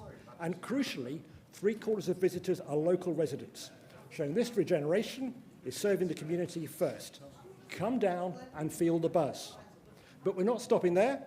Westminster High Street's programme has now reached Paddington and Bayswater, and from next year will extend across the whole city, if I'm re-elected, ensuring every neighbourhood sees the same renewal and the same hope. So, let's be clear, Labour is delivering. Safer streets, stronger businesses, greener public spaces. In just 3 years, Labour has shown what's possible when you listen, invest and act. So as we approach the next election, residents will face a choice: a fairer Westminster that puts communities first, or a return to neglect. I know which side Harrow Road is on. Thank you. Thank you, Councillor Barraclough. That concludes this item. We now move on to the remaining agenda items, party business and reports for full council. The topics selected for debate and the names of those down to speak were tabled on the order paper sent to all earlier this week. Each speaker has up to 5 minutes. So, agenda item 10 is party business. The majority group have selected the topic delivering a safer, fairer Westminster, the council's work to tackle crime and anti-social behaviour for debate as their business this evening. This is set out in the order paper. I now call Councillor Adam Hogg to open the debate. Thank you very much, Lord Mayor. This administration is using every tool at our disposal to tackle crime and antisocial behaviour in our communities. This is because we know that feeling safe on our streets matters to our residents. So rather than shouting from the sidelines, we've taken action to deliver a package of measures that will work together to protect residents and restore confidence in our streets. These include new public space protection orders that will give officers the tools they need to help tackle ASB head-on. In South Westminster, the order is now in place to address on-street drug use, harassment, aggressive begging and intimidating groups. And if residents agree, this approach will be expanded across the city by the end of the year. The nuisance vehicle order has been renewed and expanded into Soho and Mayfair to help tackle the car meets we heard about earlier, racing, engine revving and other stunts that we know keep neighbourhoods awake at night. And in the next few weeks, we expect a further order on pedicabs, giving us the power to fine drivers who blast out music and cause disruption late into the night before TfL's long overdue regulations start in the spring. And as you may have heard one or two times, we've delivered one of the most ambitious CCTV programmes in London after the Conservatives scrapped the previous system. So that's 200 cameras being delivered across the borough over the course of this council year, with over 30 already in place, 20 more in the final stages of delivery, and more coming over the months ahead. Monitored 24/7 with a high-spec technical team in Hammersmith. And working with our partners in Hammersmith and Fulham, we're looking to deepen our collaboration to ensure that we're using the latest technology, including AI, and working to improve the standards of CCTV coverage across our council estates. These new enforcement tools are part of a holistic approach to help rough sleeping in our city, that we know is both one of the clearest sources of both vulnerability and disruption on our streets at the moment. And it's why, thanks to increases in the most recent budget, the council invests £8.2 million every year to help people with the complex and multiple needs they find, to give them stability and housing support. And this year, that extra funding is being backed by the new government to the tune of almost £9 million, a record investment in our borough to help tackle rough sleeping. And that's the support side. But we know that we need to help on enforcement too, which is why we set up the street-based intervention team that's brought together 3 city inspectors alongside 2 outreach workers and a dedicated caseworker to tackle disorder as we find it. And in Victoria, when we know some of the challenges are the most complex at the moment, they've already engaged over 500 people working alongside the other city inspectors, housing officers, outreach partners, the police, the bid security, and they've been implementing community protection warnings, notices and orders against known offenders. And now, with the new powers under the PSPO, they will be able to do even more. And through the Victoria Stakeholders Group, we've brought together residents, businesses, councillors and the voluntary sector to try and get to grips with, alongside the police, to tackle some of these really difficult issues. And we're hearing about the work that is making a difference, but we know there is a very long way to go till everything is in the right place. And this month, we have taken the next step on our journey by introducing the Police and Council Tasking Team, the Pact, which is 9 police officers funded by Westminster, alongside those 9 neighbourhood tasking ASB officers that we talked about earlier, which will be focusing solely on antisocial behaviour and resident-focused crime. This is Westminster Council taking action, and their priorities will be set by council officers and the police together, based on intelligence and community reports, with a sharp focus on repeat and high-impact offenders who cause most harm to our residents. So this will give a massive uplift to the council's own capability to crack down on ASB with powers our city inspectors by themselves don't have. And when the opposition sat where we are now, they talked tough, but they scrapped the CC programme to cut costs. They cut the number of city inspectors. They cut the funding for rough sleeping, and they defunded and scrapped their own integrated street engagement unit. Whereas we have rolled up our sleeves and ensured that this council, under Labour, is taking new action to tackle ASB and crime, rather than posturing. Conservatives complain, Labour takes action, and our residents will be made safer because of it. Thank you, Councillor Hugg. I call Councillor Isha-Less. Thank you, Lord Mayor. I'm delighted to set out for my colleagues this evening the action that this administration is taking to tackle antisocial behaviour in our city. As the leader says, ensuring the safety of our residents is a key priority for a fairer Westminster. And this year, we've invested more funding and resource in the security of our residents than ever before. For the first time ever, the council will be directly funding 9 police officers who will be solely dedicated to Westminster. The team will be made up of 8 officers and 1 team leader, which I mentioned earlier.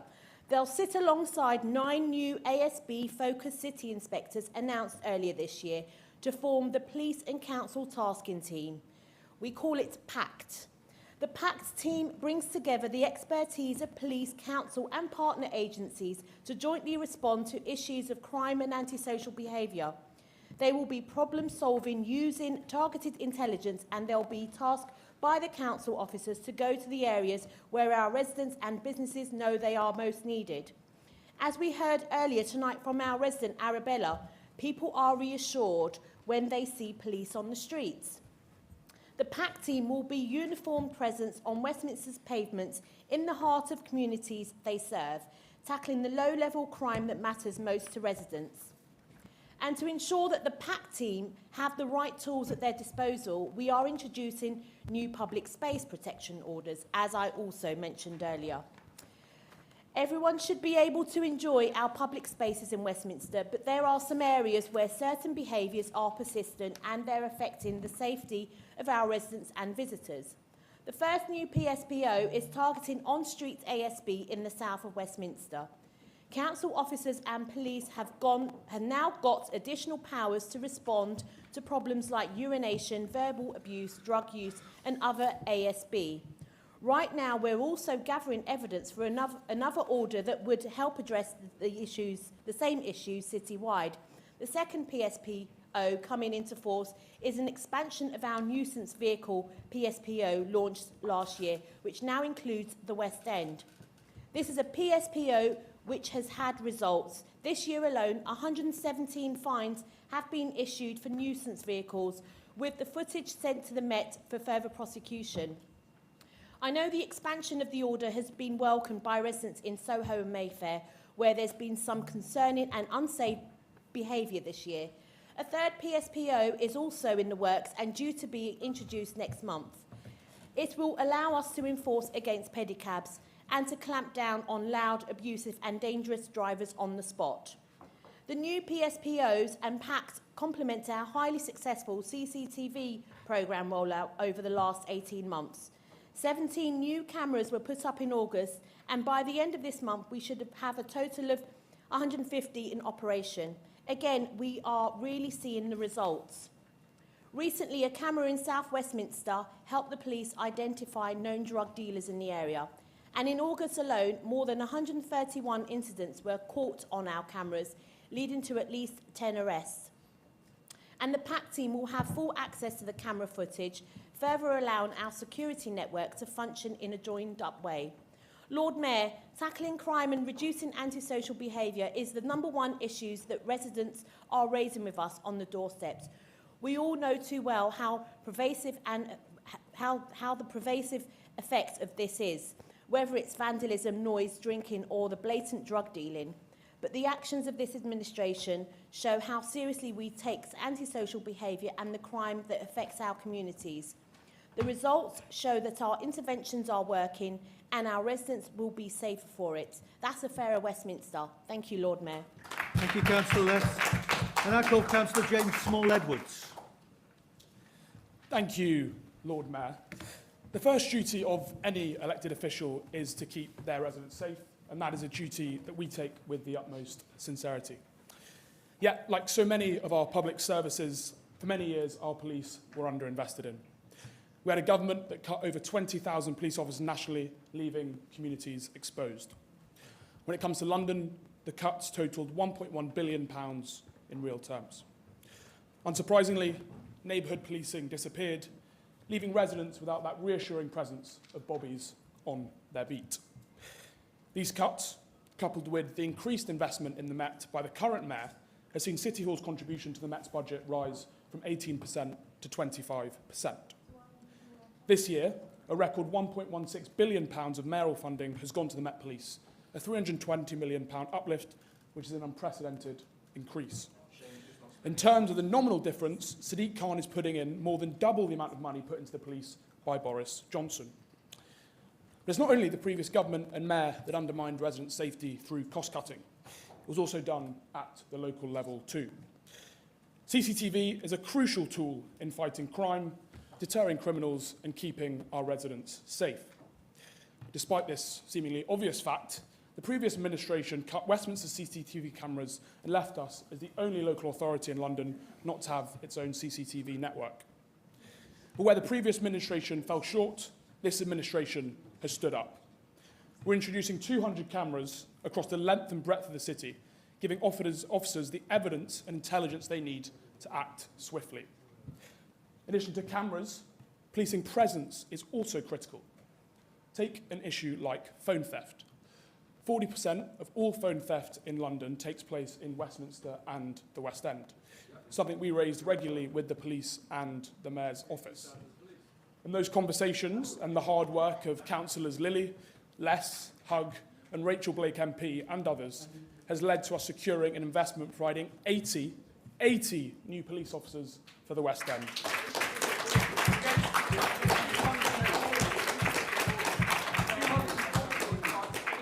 This massive increase in the number of officers will help residents, visitors and businesses feel safe in the iconic centre of our city. But it's not just the West End that will benefit from this investment. What often happens currently is when there are high-profile events in the West End, police officers from other wards, like my ward of Bayswater in Westminster, are abstracted to help out police in the West End.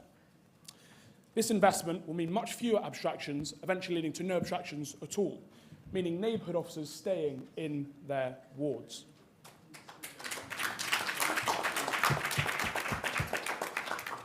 It is not just through working with the Mayor's office, however, that we're getting more police on Westminster streets.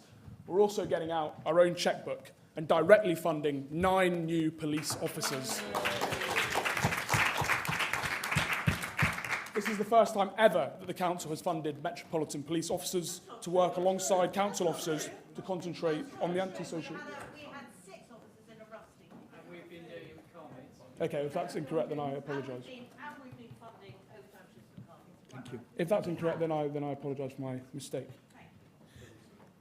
So,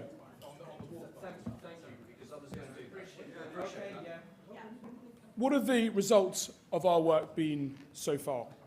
The latest data from MOPAC shows that in London, theft from a person is down 13%, robbery of personal property down 13%, and residential burglary down 10%. In addition, homicides are now also at a 10-year low. However, we know that there is still much, much more to do. We know that crime and antisocial behaviour continues to be an all too frequent frustration for too many residents. That is why our focus will remain clear, continuing to invest in our police, supporting them with the tools and tech that they need, and working alongside communities to root out crime from its roots. Enforcement must go hand in hand with prevention, with opportunities for young people, with support for those struggling with addiction, and with a council that listens to its residents. Our message is simple. Labour is committed to making Westminster a stronger, safer and fairer city. Step by step, investment by investment, we are rebuilding the foundations that were eroded for too long. Keeping our residents safe is our first duty, and is a duty we intend to uphold with sincerity, with commitments and with results. Thank you. Thank you, Councillor Small Edwards. I now call Caroline Sargent. Thank you, my Lord Mayor. Let's be honest about why we're here today. This debate isn't about making Westminster safer. It seems like a publicity stunt by Labour. But it's going to backfire because residents, businesses and visitors can see the reality on our streets. This administration has not delivered a safer or a fairer Westminster. Now, Conservatives on this side of the chamber, we do reaffirm our commitment to a borough where everyone feels safe, respected and protected. But let's not pretend the current leadership is on track to deliver that. They know perfectly well they're not. The council has taken some steps to address crime in ASB this year, but of course policing in London is Mayor Khan's job, and local authorities do have powers, tools and levers to combat crime in ASB. So let's look at what they are actually doing. They say they've added a handful of local enforcement officers, and I'm sure those individuals will do a good job. Are they hired yet? Okay. But they're having to hire externally because a few currently in post wanted the role. So that alone should raise a few enforcement alarm bells. We've seen more use of the public space protection orders and efforts to crack down on dangerous driving, But who pushed for that? It was Conservative councillors in South Westminster, not Labour. The CCTV helps a bit, but it won't stop a masked phone snatcher. They now say community safety is at the heart of their agenda. Really? How? Crime and ASB are spiralling in Westminster, and this administration won't even publicly call on the Mayor to act. Because if the Mayor, Sadiq Khan, actually cared about Westminster or respected his Labour colleagues here or our safer neighbourhood police teams, he would saturate this borough with police. Because our crime rates are not just high, they're off the charts. Instead, what have we got? Safer Schools team axed, park teams gone, hundreds of officers on desk duty off sick or suspended, police counters shut, despite a mayoral manifesto pledge to keep them open. Westminster is being neglected, and our residents are paying the price. While residents suffer, businesses suffer, and Westminster's global reputation suffers. But this administration is playing politics, issuing PR statements, pretending things are under control, but not standing up to Mayor Sadiq Khan. And I want to be fair, because I know many Labour councillors are deeply concerned about crime in their wards. As Councillor S said, it is a top issue in all our inboxes. And I believe you're frustrated, furious even, about the Mayor's failures. So let's say what we all know, the Conservatives are the only party that will stand up for Westminster residents. Yeah. This debate highlights a few small steps the Council's taken, steps it had to take, but it doesn't begin to reflect the scale of the problem. Shoplifting, nearly 7,000 recorded incidents, which are just the tip of the iceberg, as many are unreported, and I'm sure we've all seen it. Someone walks into a shop, stuffs a bag, walks out, no challenge, no consequences. It's like anarchy. Phone theft every 6 minutes, and over 34,000 reported stolen last year. Muggings, open drug dealing right outside City Hall in Victoria. High-volume crimes which cost businesses millions and leave residents feeling scared and abandoned. So some residents are now pooling money for private security, not just in Belgravia, but around Victoria. Most people can't afford to do that, and why should they? We've heard about the 80 officers coming to the West End and a few other changes, but why don't we see enough police? A big part of the problem is abstraction. Ward officers pulled away for unrelated duties. So we heard they're spending £3 million, including £1.75 million from reserves, to fund, not employ, 9 police officers. But there's no guarantee they won't be abstracted for high-demand duty. Take a look at MOPAC Section 92 agreements with Islington Council, who have a similar arrangement to Clause 3 sets out when police can be considered supplied, even if they're not there. So we could be paying for officers we rarely see. We need a visible police presence, not just more cameras, not just more PSPOs, real active policing and enforcement. And speaking of PSPOs, why only now? Why so late? What took so long to act on dangerous, abusive, rough sleeping and street drug dealing? My Lord Mayor, this debate is a distraction. It pretends progress while crime continues to rise. And I urge colleagues on both sides to reject this attempt at spin and stand up for residents who deserve real safety. Thank you, Councillor Sargent. I now call on Councillor Patricia McAllister. Thank you, Lord Mayor. In 2009, when I was proudly elected as councillor for Queen's Park Ward, the local Safe Neighbourhood team consisted of a dedicated ward sergeant, 2 police officers and 5 PCSOs, Police Community Support Officers. We now in Queen's Park have 1 community police officer. The dedicated ward sergeant is no longer a dedicated ward sergeant. He is responsible for 2 wards. And there is only, I keep saying to myself, there's really only 1 PCSO, but there is only 1, in fact, newly recruited and still being trained. It's worth noting also that these officers are all on call for special response jobs, such as scene of crime duties and any other duties senior management decides to take priority over safe neighbourhood teams. This can only detract from their ability to focus on the identified community problems. Policing in this city has to deal with the acute lack of mental health beds in Westminster because the two mental health facilities with inpatient beds, the Patterson Wing and the Gordon Hospital, were both closed down, with a promise of only 5 inpatient beds. The police are the mental health guardians of this city, as well as coping with all the other pressures the police face, and the obvious lack of staffing in our law enforcement has led to many reports of fear and of older people not going out because of the antisocial behaviour. Parents living with families in overcrowded flats do not want their children going out in the evening because of the threat of gangs and the related problems. This Labour administration listened to the residents and has reintroduced the CCTV system to the public realm, scrapped by the previous Tory administration, making Westminster, as Councillor James said, the only inner city council without this important system to help deal with crime and disorder and assist the police with arrests. I'd like to also tell you that Westminster is actually a global city that did not have CCTV. We have made this city safer, again for residents and visitors, with over 150 cameras already rolled out and another 50 in the planning.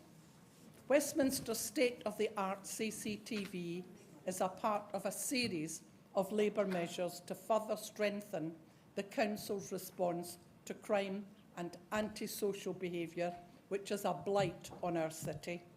The new street-based intervention team, as we've heard, will deal with antisocial behaviour by issuing warnings and, if necessary, the use of public space community order to persistent offenders.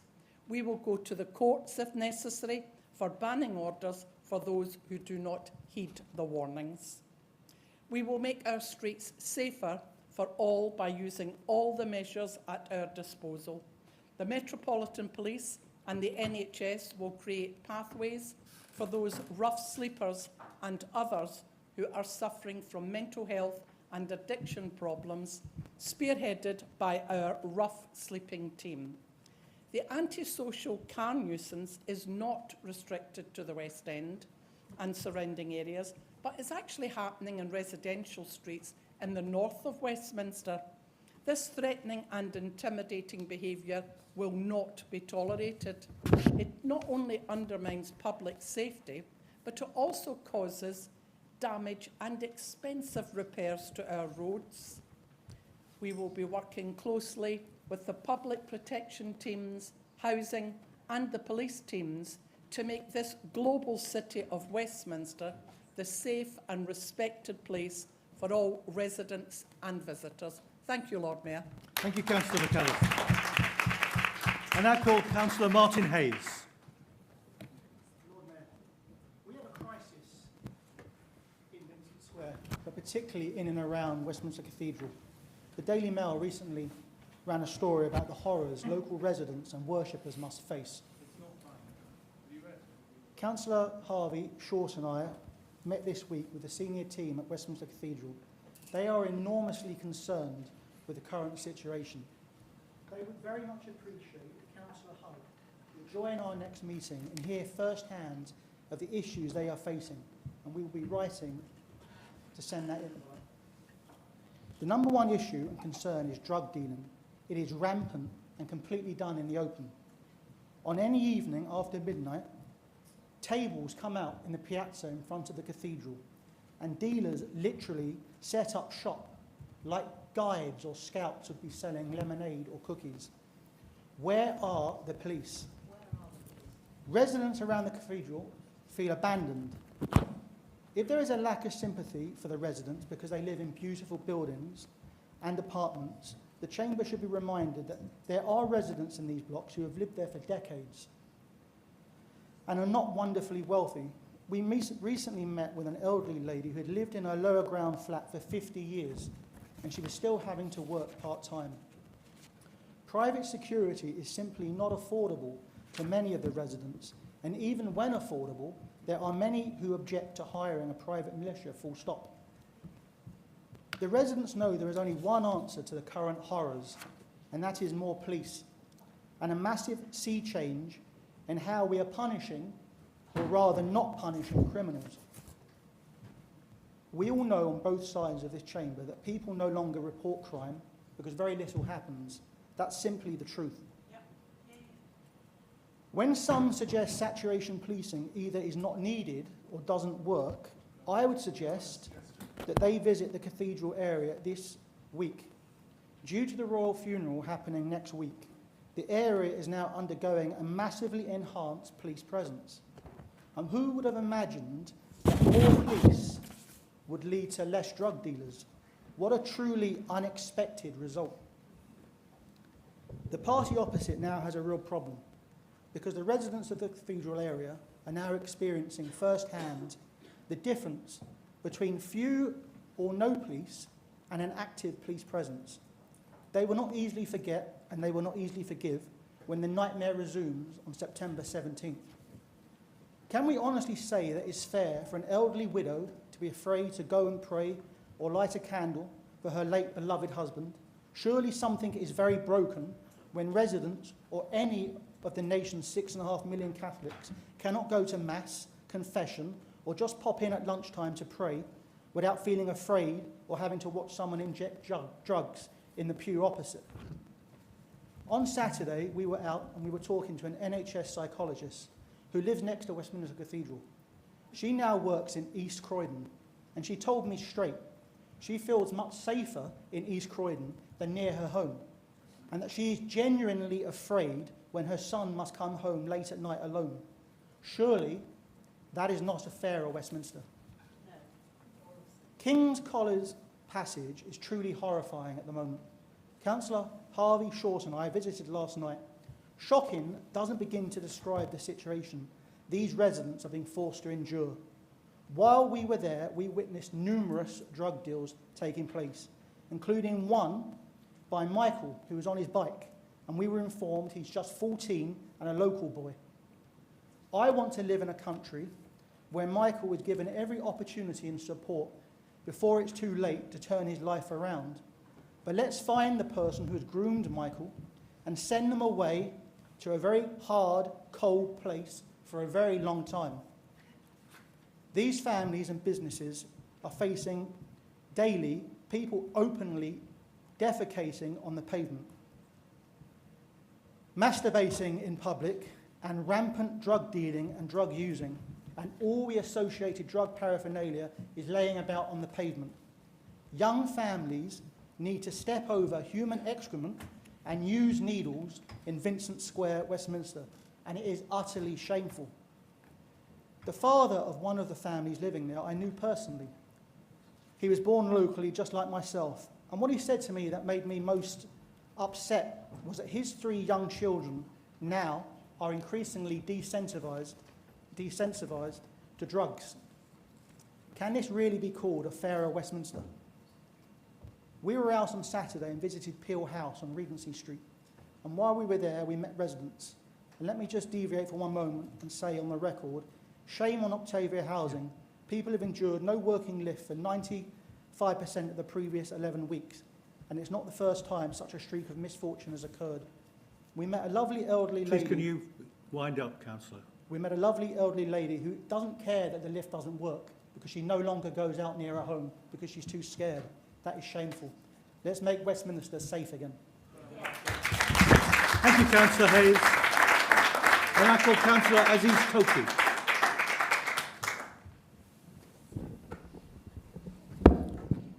Thank you, Lord Mayor. As chair of the licensing committee, I would like to begin the underlining the shared responsibilities we hold in keeping Westminster a safe, vibrant, and welcoming city for residents, businesses, and visitors alike. Licensed premises, our pubs, clubs, restaurants, and bars are at the very heart of the Westminster cultural and economic life. They attract millions of people each year, contribute to the local livelihoods, and help define the character of our city but with this privilege comes responsibility. The role and licensing alongside policing is not the stifle enjoyment, but to ensure that it takes place safely, responsibly, and in a way that respects the rights of everyone who lives and works here. Westminster is unique. It has one of the largest concentration of licensed premises in Europe, and with that comes inevitable challenges, late-night disturbances, alcohol-related crime, antisocial behavior, and risk of public safety. These are not abstract problems. They affect residents who desire peace in their homes, businesses that rely on an orderly environment, and visitors who should feel secure as they enjoy what our city has to offer. Westminster, as the political, cultural, economic heart of the United Kingdom, faces challenges unmatched by any other borough. Every year, we welcome millions of visitors, host institutions of national significance, and remain home of diverse and vibrant communities. With this scale and complexity comes the need for a policing and crime prevention strategy that is both robust and forward-looking. Our approach rests on three key pillars: visibility, prevention, and partnership. First, visibility. A visible police presence is one of the strongest deterrents to crime. This is why we are investing in neighborhood policing, patrols in public spaces, and targeted deployment in crime hotspots. Westminster Council has funded its own metropolitan police officers. It comes as the local authority rolls out huge number of CCTV cameras and introduces new public space protection order across the borough. In a bid to crack down on phone snatching, and extra 80 officers will be patrolling the West End and St. James wards in Westminster following investment from Mayor of London, Sir Sadiq Khan. Second, prevention. We know that enforcement alone cannot solve crime. Preventive work is essential, whether that is supporting vulnerable young people, diverting those at risk of gang involvement, or providing mental health and addiction services. Alongside these long-term interventions, practical steps are being taken. The rollout of huge number of CCTV cameras, new public space protection orders, and even simple but effective measures such as Mind the Grab, marking on Oxford Street to deter phone snatching. Third, partnership. Policing cannot succeed in isolation. Our work with the Metropolitan Police, local businesses, and voluntary organizations is crucial, particularly in Westminster nightlife hubs such as Soho and the West End. Initiatives like the Licensing Charter and Westminster After Dark prioritize women's safety, protect vulnerable individuals, and ensure that our nighttime economy remains vibrant yet secure. At the same time, investment from the Mayor of London is bringing an additional 80 officer into the West End and St. James, strengthening our shared capacity. Underlying all of that is a simple truth: trust matters. Our residents and visitors gain reassurance when they see police on foot and on bikes, visible in the heart of the communities they serve. Without public trust, prevention falters and enforcement is weakened. Lord Mayor, our task is clear. We must ensure that Westminster is not only the seat of government, but also a borough where residents feel safe, visitors feel welcome, and communities thrive. Through visibility, prevention, and partnership, backed by new investment and bold initiatives, we are creating a model of policing and crime prevention worthy of this city's unique role and responsibility. Thank you very much. Thank you, Councillor. Councillor Tim Barnes. Lord Mayor, thank you very much. Colleagues, delivering a safer, fairer Westminster, that's the title of this particular debate. It is a mystery to me why the majority party would have chosen this particular topic when their record on this is really quite so poor, not only in Westminster but across the city under the Labour Mayor's guidance. There have been failings in every aspect of policing, the increase in crime, the increase in antisocial behaviour. How poor must every other topic that they could have chosen for debate this evening be that this is the one they decided they were going to promote? And it's poor in every aspect. Lord Mayor, we know that this is an issue of huge importance to every resident, as Councillor Sargent has spoken this evening, and indeed the point that Councillor McAllister has also made. But the Labour record here is one of inaction and ineffective decision-making. This is the global capital of mobile phone theft, a record that none of us would want to see and something we wouldn't really want to trumpet. But has that appalling record led to decisive action by the Labour mayor, the strategic head of the police in London? No, it hasn't. Are there more police officers on Oxford Street to tackle this crime? No, there are not. No, Councillor Barraclough, that is not correct, because the 80 more relates to the West End as defined by the police definition, not the council definition. It doesn't include the West End of Oxford Street, which comes under the all provision. It's not included in that. And furthermore, that 80 was an increase after a 240 cut that was taken in 2 years. It doesn't come close to filling the gap that Labour's made. As Councillor McAllister has self-pointed out, the reforms that have taken place, and I use reform in the broadest possible terms of the Met Police, to put together wards and then boroughs, has meant that we do not have a dedicated police presence that understands the area, the unique conditions in the true West End, the sort of crime that we might face, and have seasoned officers who are experienced and know the faces they should be looking out for, whether that's for shoplifting or whether that's for mobile phone theft, because they can be moved anywhere at a moment's notice. And indeed, that, of course, is exactly what we're seeing. It is not an effective strategy. It is one of many examples that I could give this evening of Labour's ineffective poor decision-making, ineffective schemes of poor decision-making to tackle crime and antisocial behaviour. Indeed, Councillor Fisher and I held our ward surgeries last Saturday in Soho and Mayfair. And for the first time in my time as a councillor, it was dominated by crime issues. Indeed, there was only one issue that anybody came to see us about. First time that it was all about crime, yes, because that's a sign of it getting worse. That was the link I was making, but thanks for that, Councillor. The point being that there was one other topic that was mentioned, but that was Oxford Street. And in the context of this evening, we've probably covered that enough. What were the crime issues that came to us in the West End? It was the antisocial behaviour coming from yet more candy stores in Soho. It was the antisocial behaviour and noise of the bikers that are now taking up residence most Friday and Saturday nights on Frith Street. Ones where we've been promised action by the council. We'd been promised that the PSPO would make a difference. And nothing has changed. The problem has, in fact, got worse. So what did we do? And I have to say, Councillor Lilly knows that this is a true problem. I don't doubt the moves he's made to pick up that issue with residents. The unfortunate element of it is it hasn't led to anything happening. On Friday night, were there any council officers present? Yes, and what were they funded? Absolutely, and what were they funded by, Councillor Lilly? It's absolutely right, by the money that we put in it from the ward budget that was championed by Councillor Fisher and myself, who in many other ways, as has also happened in St James, where Conservative councillors have acted by spending ward budget, by putting ward budget money forward in order to pay for overtime to do it. The first 8,000 is still there. Councillor, 8,000. I just said that and you kept repeating it. But I'll do it again. 8,000 was the starting point. And enough to take one of those Friday or Saturday nights every night from here to Christmas. Right? Every week from here to Christmas.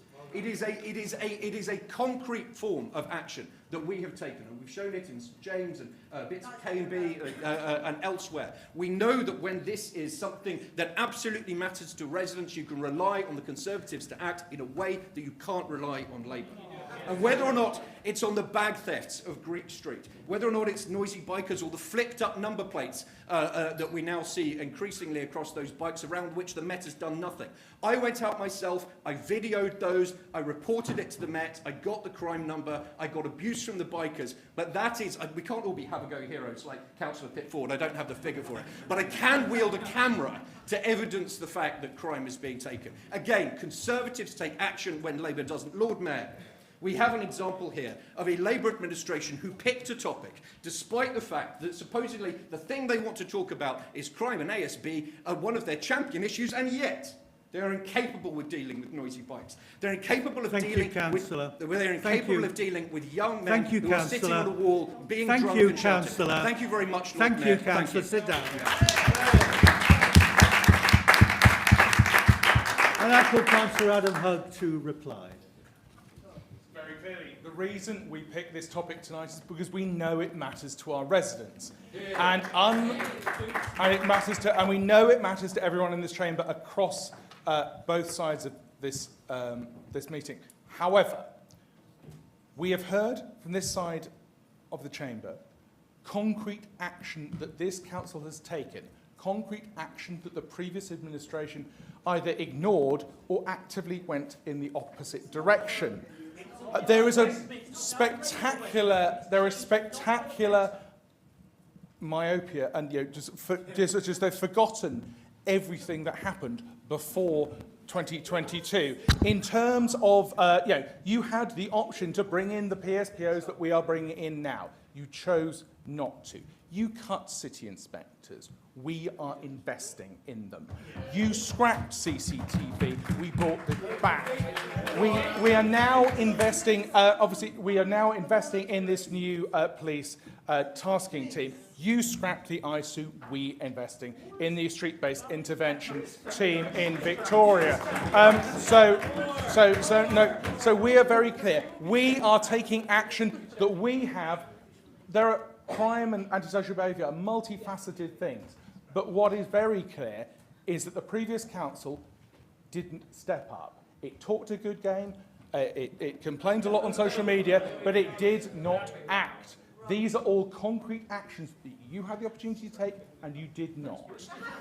The reality is we have a lot of work to do. While crime overall is down, we know it is up in certain areas and in certain categories of crime, which is why that we are making such a focus on it, because we will do all we can as a council, but we will not do it alone. We are working with the Mayor of London. The difference is these people will just, frankly, they are obsessed with the Mayor of London. But let me be clear. We have a duty to work with the GLA and anyone who can make a difference here in this city to improve the situation. We have been, there is an awful lot still to do to redress the situation that we inherited as a government. What Councillor McAllister was referring to was when I first came in, there were 5 Safer Neighbourhood police officers in the team. They were cut by Boris Johnson, no one else. They have now been increased, but we know that more needs to be done, which is why working closely with our local police leadership team and making the case to the Mayor, the Deputy Mayor, directly, we have been able to make real progress on a number of key issues. Firstly, reducing the number of abstractions. We've achieved a commitment to reduce the proportion of BCU officers being pulled into covering major events by 60% over the coming months, so they can spend more time in local neighbourhoods. In answer to the question that Councillor Sargent made, I can confirm that the contractual relationship for the PAC team is very clear that they will not be abstracted. And there's also specific provisions for cover in the event of sickness. But despite some of the claims to the contrary that we hear tonight and on social media, because we have that relationship, because we're standing up for Westminster, because we can work with the Mayor to get results, the number of police officers in Westminster after all the recent changes, so that's on the one hand the 80 new police officers into the West End and the changes to the Park Police, the additional number of new police officers in Westminster, there will be a net additional 42 more officers this year than there were last year. That is investment. So between 2024 and 2025, there'll be at least 42 more officers, and that number is going up rather than down. So you can say all you like about figures, but that's the reality here in Westminster. And that's because we have grown up relationships with our strategic partners, and we're more focused on getting things done than squabbling and posturing. So we've heard a complete forgetfulness about any time that they were in power both locally and nationally. And we know it's tough, but we are taking action that they didn't take. a new team to tackle street-based disorder, new CCTV, new noise and short-list enforcement officers, more police in Westminster delivered both by the Met and by the Council, more city inspectors focused on ASB that our communities face, and more investment in tackling rough sleeping, both the cause and effect. These problems we face are serious. We've heard from Councillor Hayes about the situation in Victoria. I take that seriously. I will meet with the Cathedral. They have an open invite to join our regular meetings. But we have seen more police on the ground before this recent surge that is achieving results with a number of house closures and another number of other measures in Victoria that has made results. The number of arrests have gone through the roof because we have had that partnership with the police and focus on that area. But the problems we face across the city are serious, but our direction is clear. A fairer city where people can feel safe on the streets and in their homes. This is what this administration is delivering and what we will keep on delivering to keep our residents safe. Thank you, Councillor Hunt. That concludes the debate on the item chosen by the majority group. We now move up to the debate from the minority group. They've selected the topic, keeping Westminster clean and tidy for its residents, businesses and visitors. This is as set out in the order paper. I now call Councillor Tim Mitchell to open the debate. Lord Mayor, thank you. I'm sure all councillors will join me in giving a big thank you to all our staff and contractors for keeping Westminster's streets clean. Hear, hear. Historically, Westminster's had a proud record of keeping the streets clean and for collecting the waste from our homes and the many other types of premises across the city. My colleagues, Councillor Kaplan from Little Venice, Councillor Glenn from Pimlico North and Councillor Galley from Abbey Road are going to talk about where service standards have fallen in predominantly residential wards, whereas I represent a busy inner city ward which has many different challenges.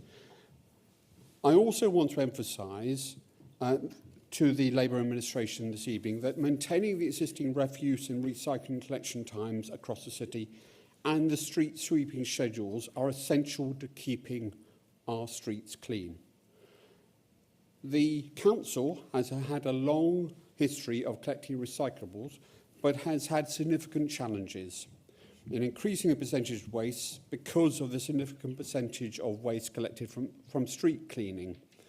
In residential areas, the recycling rate has been much higher and has increased more now that homes are able to recycle their food waste. And I'm glad the Labour administration has continued with our work when we introduced the scheme in early 2022. Unfortunately, in my experience, in some of the recycling crews, they are less careful than many of the waste collection crews in cleaning up after themselves, and I hope this could be improved. Incidentally, the 160 micro-recycling centres, which have continued to be promoted across the residential areas, they have also helped increase the recycling rate. But I was rather amused to see, Lord Mayor, that there was publicity recently for a campaign for children's drawings for the micro-recycling centre at Pimlico Underground station. Sadly, it had a picture of the Mayor of Camden rather than you. I was rather mystified that that was the case.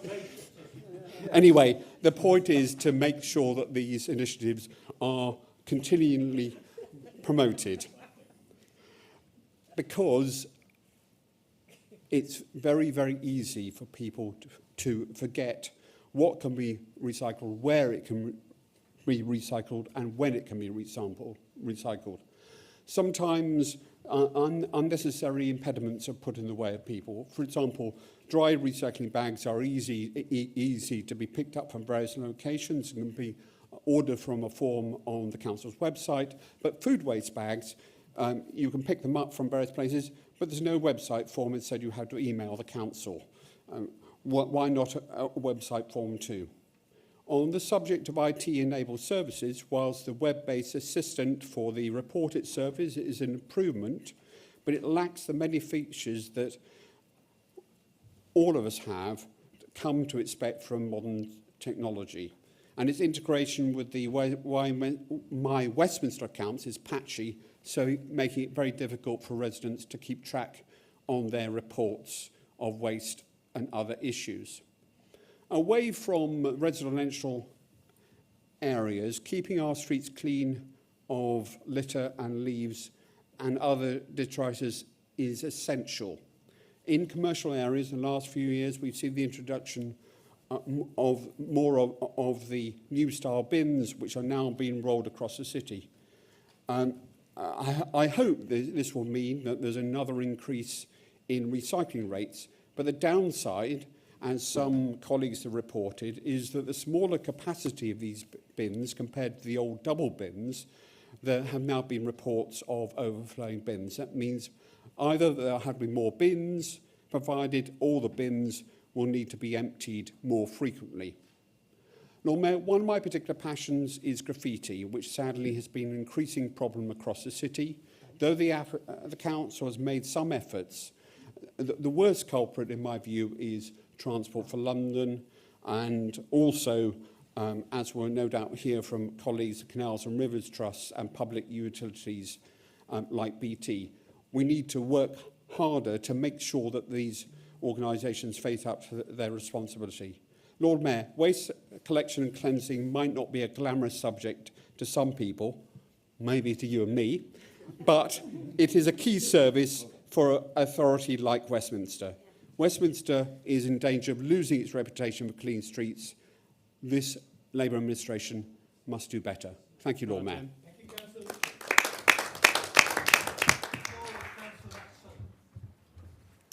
Thank you, Lord Mayor.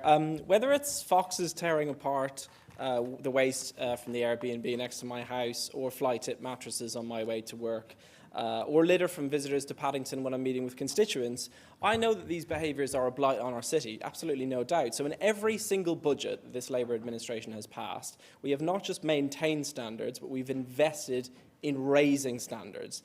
And, bad news for the Conservatives tonight, the streets are getting cleaner. This is not just my opinion. It is now a fact verified by independent physical surveys from Keep Britain Tidy, which the Council has been conducting for over a decade, and which uses a sample of almost 1,000 separate locations across the city. The results are in, and if we compare the data from 2022 to 2025, bearing in mind that 2022 was at the maximum point of exertion for the Westminster Conservatives in terms of trying to deal with the myriad issues on our streets, the percentage of streets failing our high street standard for litter has nearly halved from 2022 to 2025.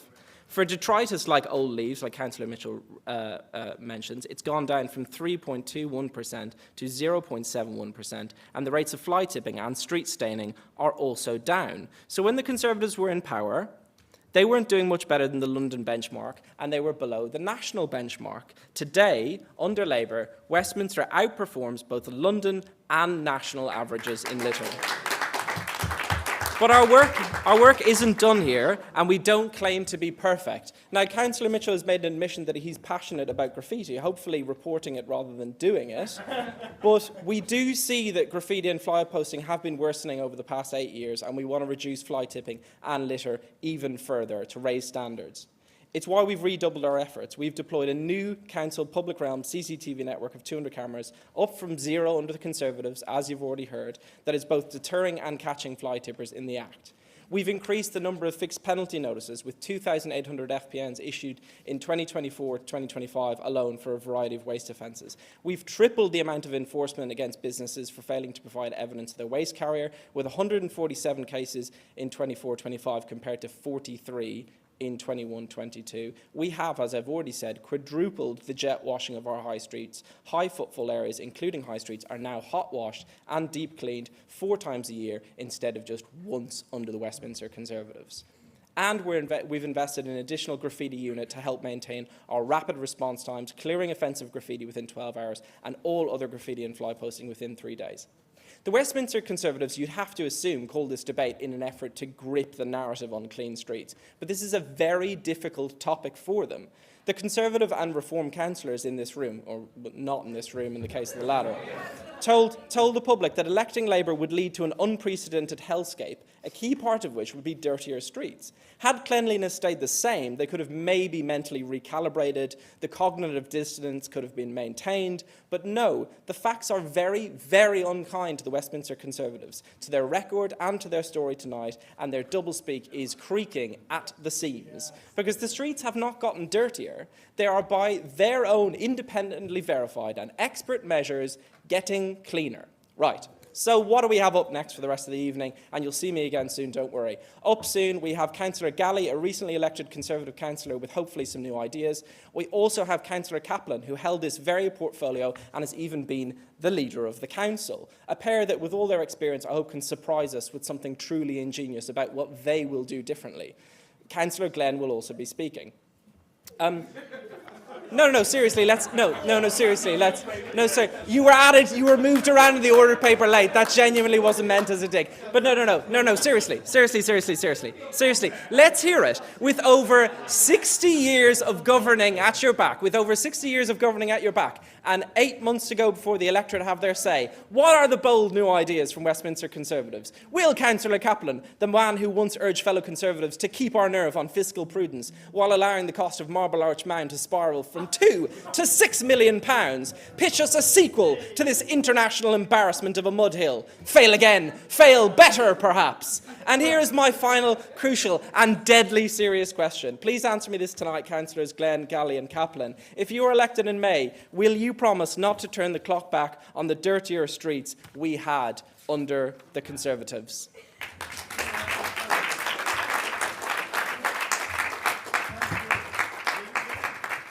Thank you, Lord Mayor. Big build-up. Yeah, wasn't it just? So, after that spectacular feat of gaslighting the residents of the state of the streets, Pimlico is an excellent place to live, with beautiful architecture, central location, fantastic transport links, could do with a little bit more accessible, publicly accessible green space. It's enviably located between Hyde Park and the river, excellent shopping district, Tate Gallery, Palace of Westminster, all within easy walking distance. So what then could be vexing the residents of my ward, given this enviable situation? Put simply, the situation Councillor Sullivan has just described is just not true. There is a visible decline in the standards of rubbish collection, fly tipping and street cleaning. I'm not sure where the Cabinet member directed Keep Britain Tidy towards, but none of the 1,000 locations can possibly have been in Pimlico. The situation is just not reflected by reality. Now, this might not seem like a huge issue for residents so blessed by their location, but unfortunately, it doesn't stop with a bit of litter. The visible decline in standards comes hand in hand with an increase in on-street antisocial behaviour, a tendency of the authorities to look the other way, ignoring low-level crime, whether it be shoplifting or minor drug-taking and dealing, as we heard in the other debate. Arguably, we should lay the blame for this shocking lack of action by the Metropolitan Police on their Commissioner, Siddiq Khan. And believe me, I do. But we, as a local authority, must do our bit to control what we can. Rubbish and bins must be effectively managed. I received an email this week from a local resident who was worried about individuals gathering outside their house, openly smoking heroin and crack, day and night, their words, causing constant disturbance. They drew the connection in that email with the street being full of rubbish and said it hadn't been cleaned for some time. Horrifically, one individual had defecated outside their front door, leaving behind soiled tissue, which their daughter nearly stepped in at 8 a.m. on her way to school. Another resident, in a different location, said that their sister was afraid to leave her home when the drug addicts gathered outside. Disturbingly, they had also found human excrement in the entry to their mews, as well as by the overflowing recycling bins around the corner, shown on a rather dubious photo, pictured on top of a pile of clothes next to the recycling bin.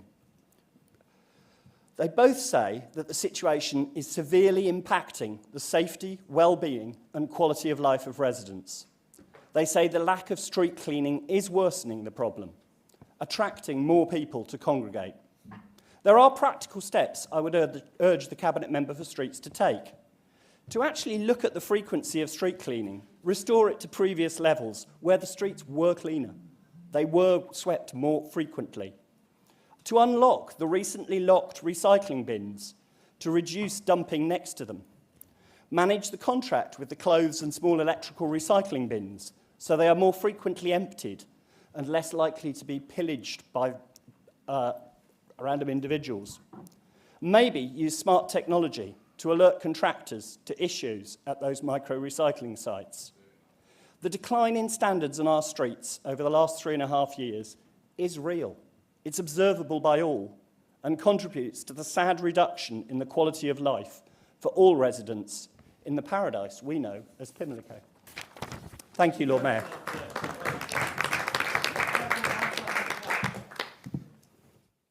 Thank you, Lord Mayor. The urban environment matters. We want communities that feel safe, clean and respected for those who live here and for those who visit. Westminster should showcase the very best of our capital to the rest of the world. It's why many of us in this chamber are here, because we care deeply about where we live. But there often exists a gap between caring about something and governing well. And that gulf has been exposed under Labour's control of Westminster City Council. Councillor Sullivan has argued that cleanliness has improved under them, but that is not my residents' lived experience. Labour are failing in their most basic duty of all, keeping our streets clean. You walk around any ward in the city and you will see overflowing bins, litter piled high and pavements that aren't looked after.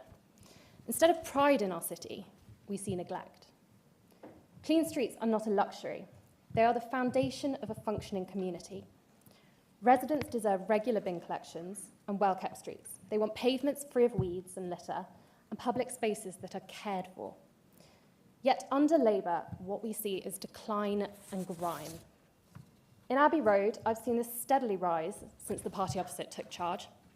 Weeds sprouting from pavements on Alma Square, fly tipping festering on Aberdeen Place with rubbish overflowing from bins, dog mess lining Loudon Road, mattresses and white goods dumped on street corners like Queen's Grove, overflowing clothes from the bins that are rarely emptied on Boundary Road, with dirty textiles dumped on the pavement, and the new street bins, supposedly an improvement, becoming magnets for household rubbish, fly tipping, and the council's own waste bags, like the pile I observed on Carlton Hill that weren't taken away for far too long.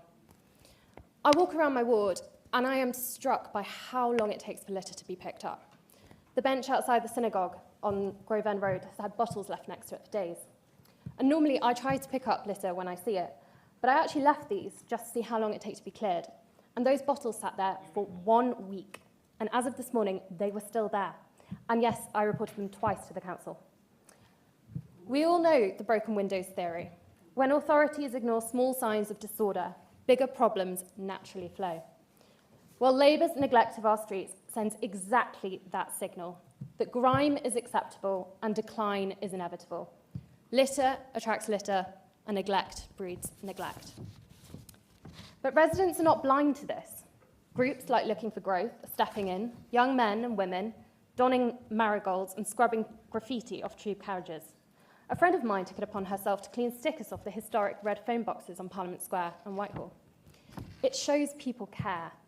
But the question is, why doesn't their council? We Conservatives in Westminster have always believed in getting the fundamentals right. Clean streets, services that work, a council that listens to residents instead of lecturing them. Pride in our city, not excuses for its decline. And let's be clear, this isn't purely about aesthetics. As the philosopher Roger Scruton put it, beauty matters. That is not just a subjective thing, but a universal need of human beings. If we ignore this need, we find ourselves in a spiritual desert. Labour's neglect is dragging Westminster towards that desert. The Conservatives will not allow it. We will always fight for a city that's safe, clean and respected and worthy of the people that live here. Thank you.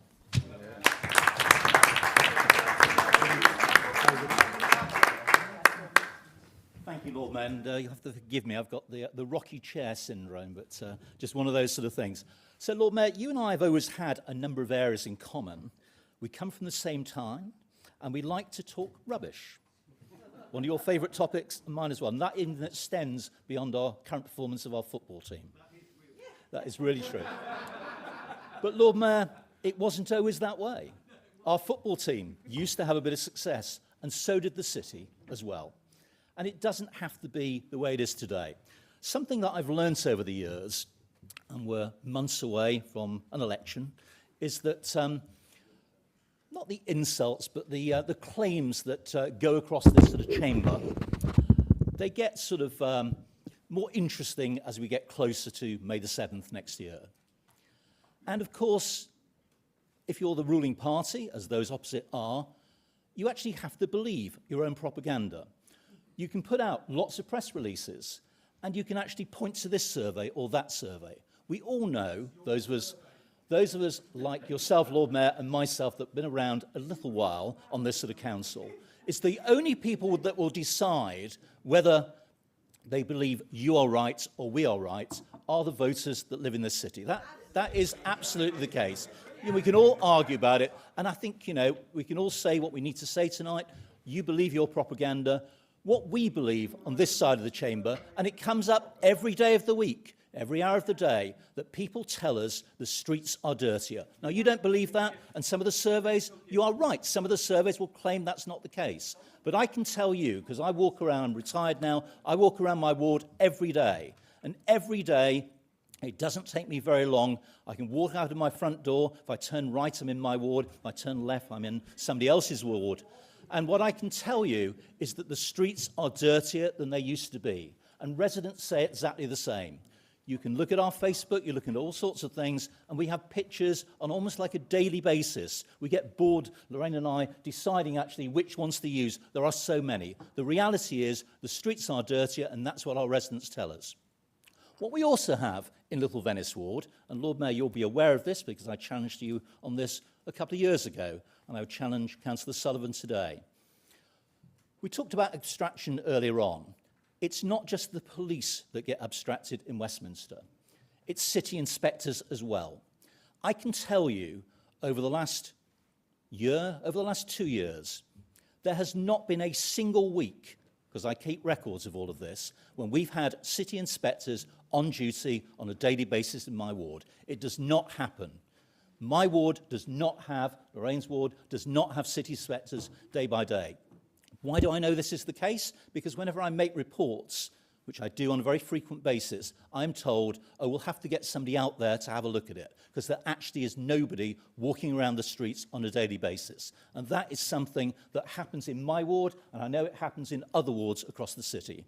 We can say all kinds of things in this chamber, and I don't deny my colleagues, Councillor Barnes, Councillor Fisher, my colleagues in St James's ward as well, they desperately need a lot of resources in those wards. I don't deny it at all that they need it, but it should not happen at the expense of my ward and other colleagues' wards. We deserve as well to have the resources that our residents pay for and deserve, and that's what happens. It's a bit of a standing joke in Little Venice Ward. It has been for a number of years. After 2 p.m. in the afternoon and any time at weekends, there is nobody on duty. So going back to my earlier point, city inspectors are on duty from time to time, but nobody after 2 o'clock. You walk down Clifton Road, you walk down Edgware Road, and many other parts of the ward, and you see the businesses in those areas. They know they can do anything they like with complete impunity because there's no resources whatsoever around the ward to deal with any of the issues. And this happens all the time. Once upon a time, when we actually paid out of overtime to have some city inspectors at the weekends, more things were picked up on a Saturday during the overtime shift than the rest of the week. And that is a fact and reality. So you can believe all your own propaganda. The residents will decide in but a few months' time as to who is right about this. One final point I would make is tents. This council can claim no high ground if it takes them more than a year to clear tents from the area of Little Venice. And even worse, when I pointed out that the map of the possession order for Under the Westway was wrong and didn't include the area near the Metropole, they said, oh, don't worry about that. Well, we do worry about it, because more than 13 months later, the tents are still there. We will be judged on what we put forward. You need to be judged on your appalling record over the last 3 and a bit years. Thank you, Lord Mayor.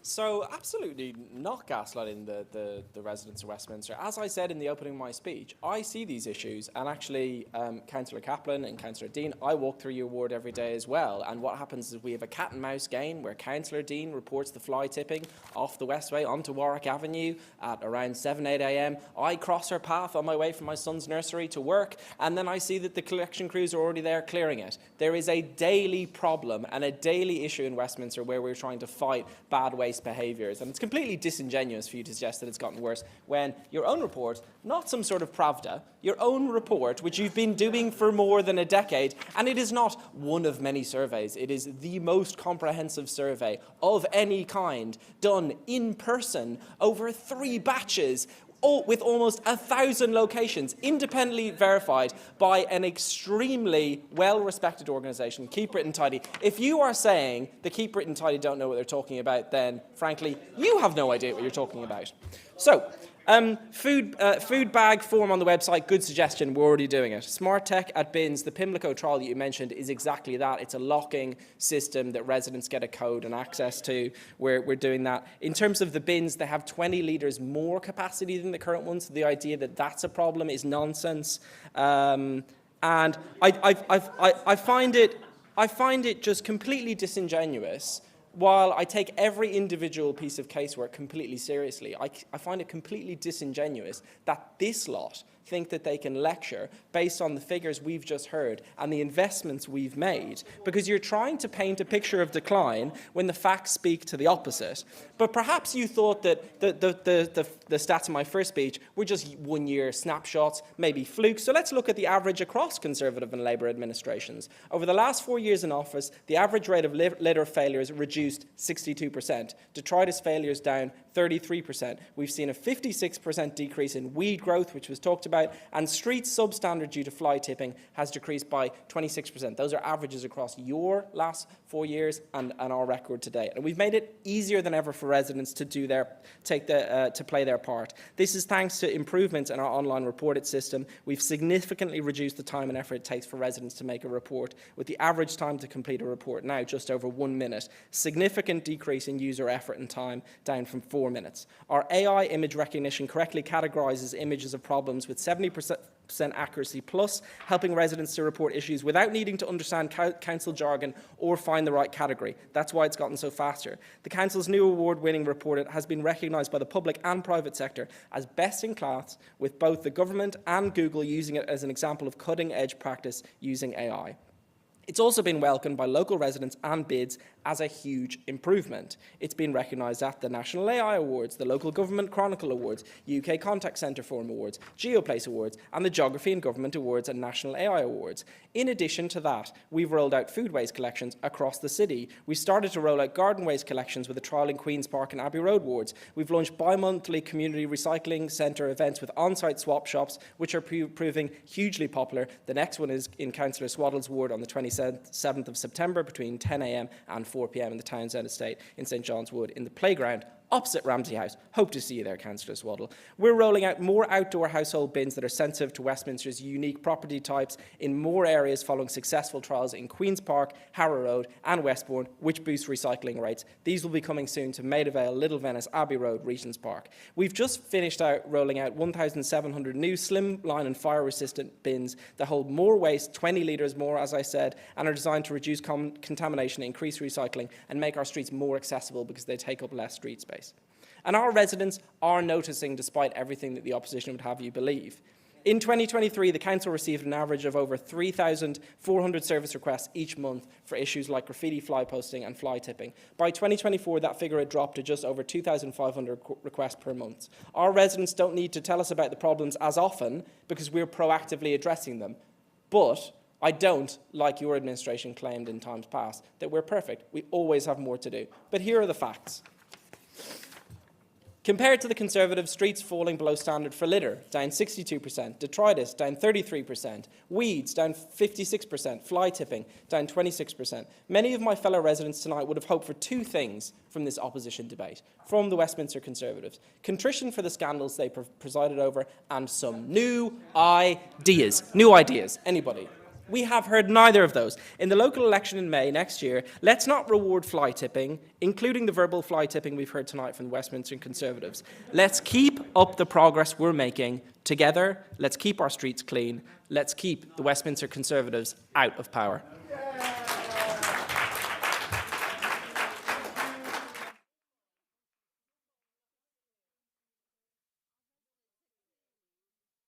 Opposition group and the party business for this evening.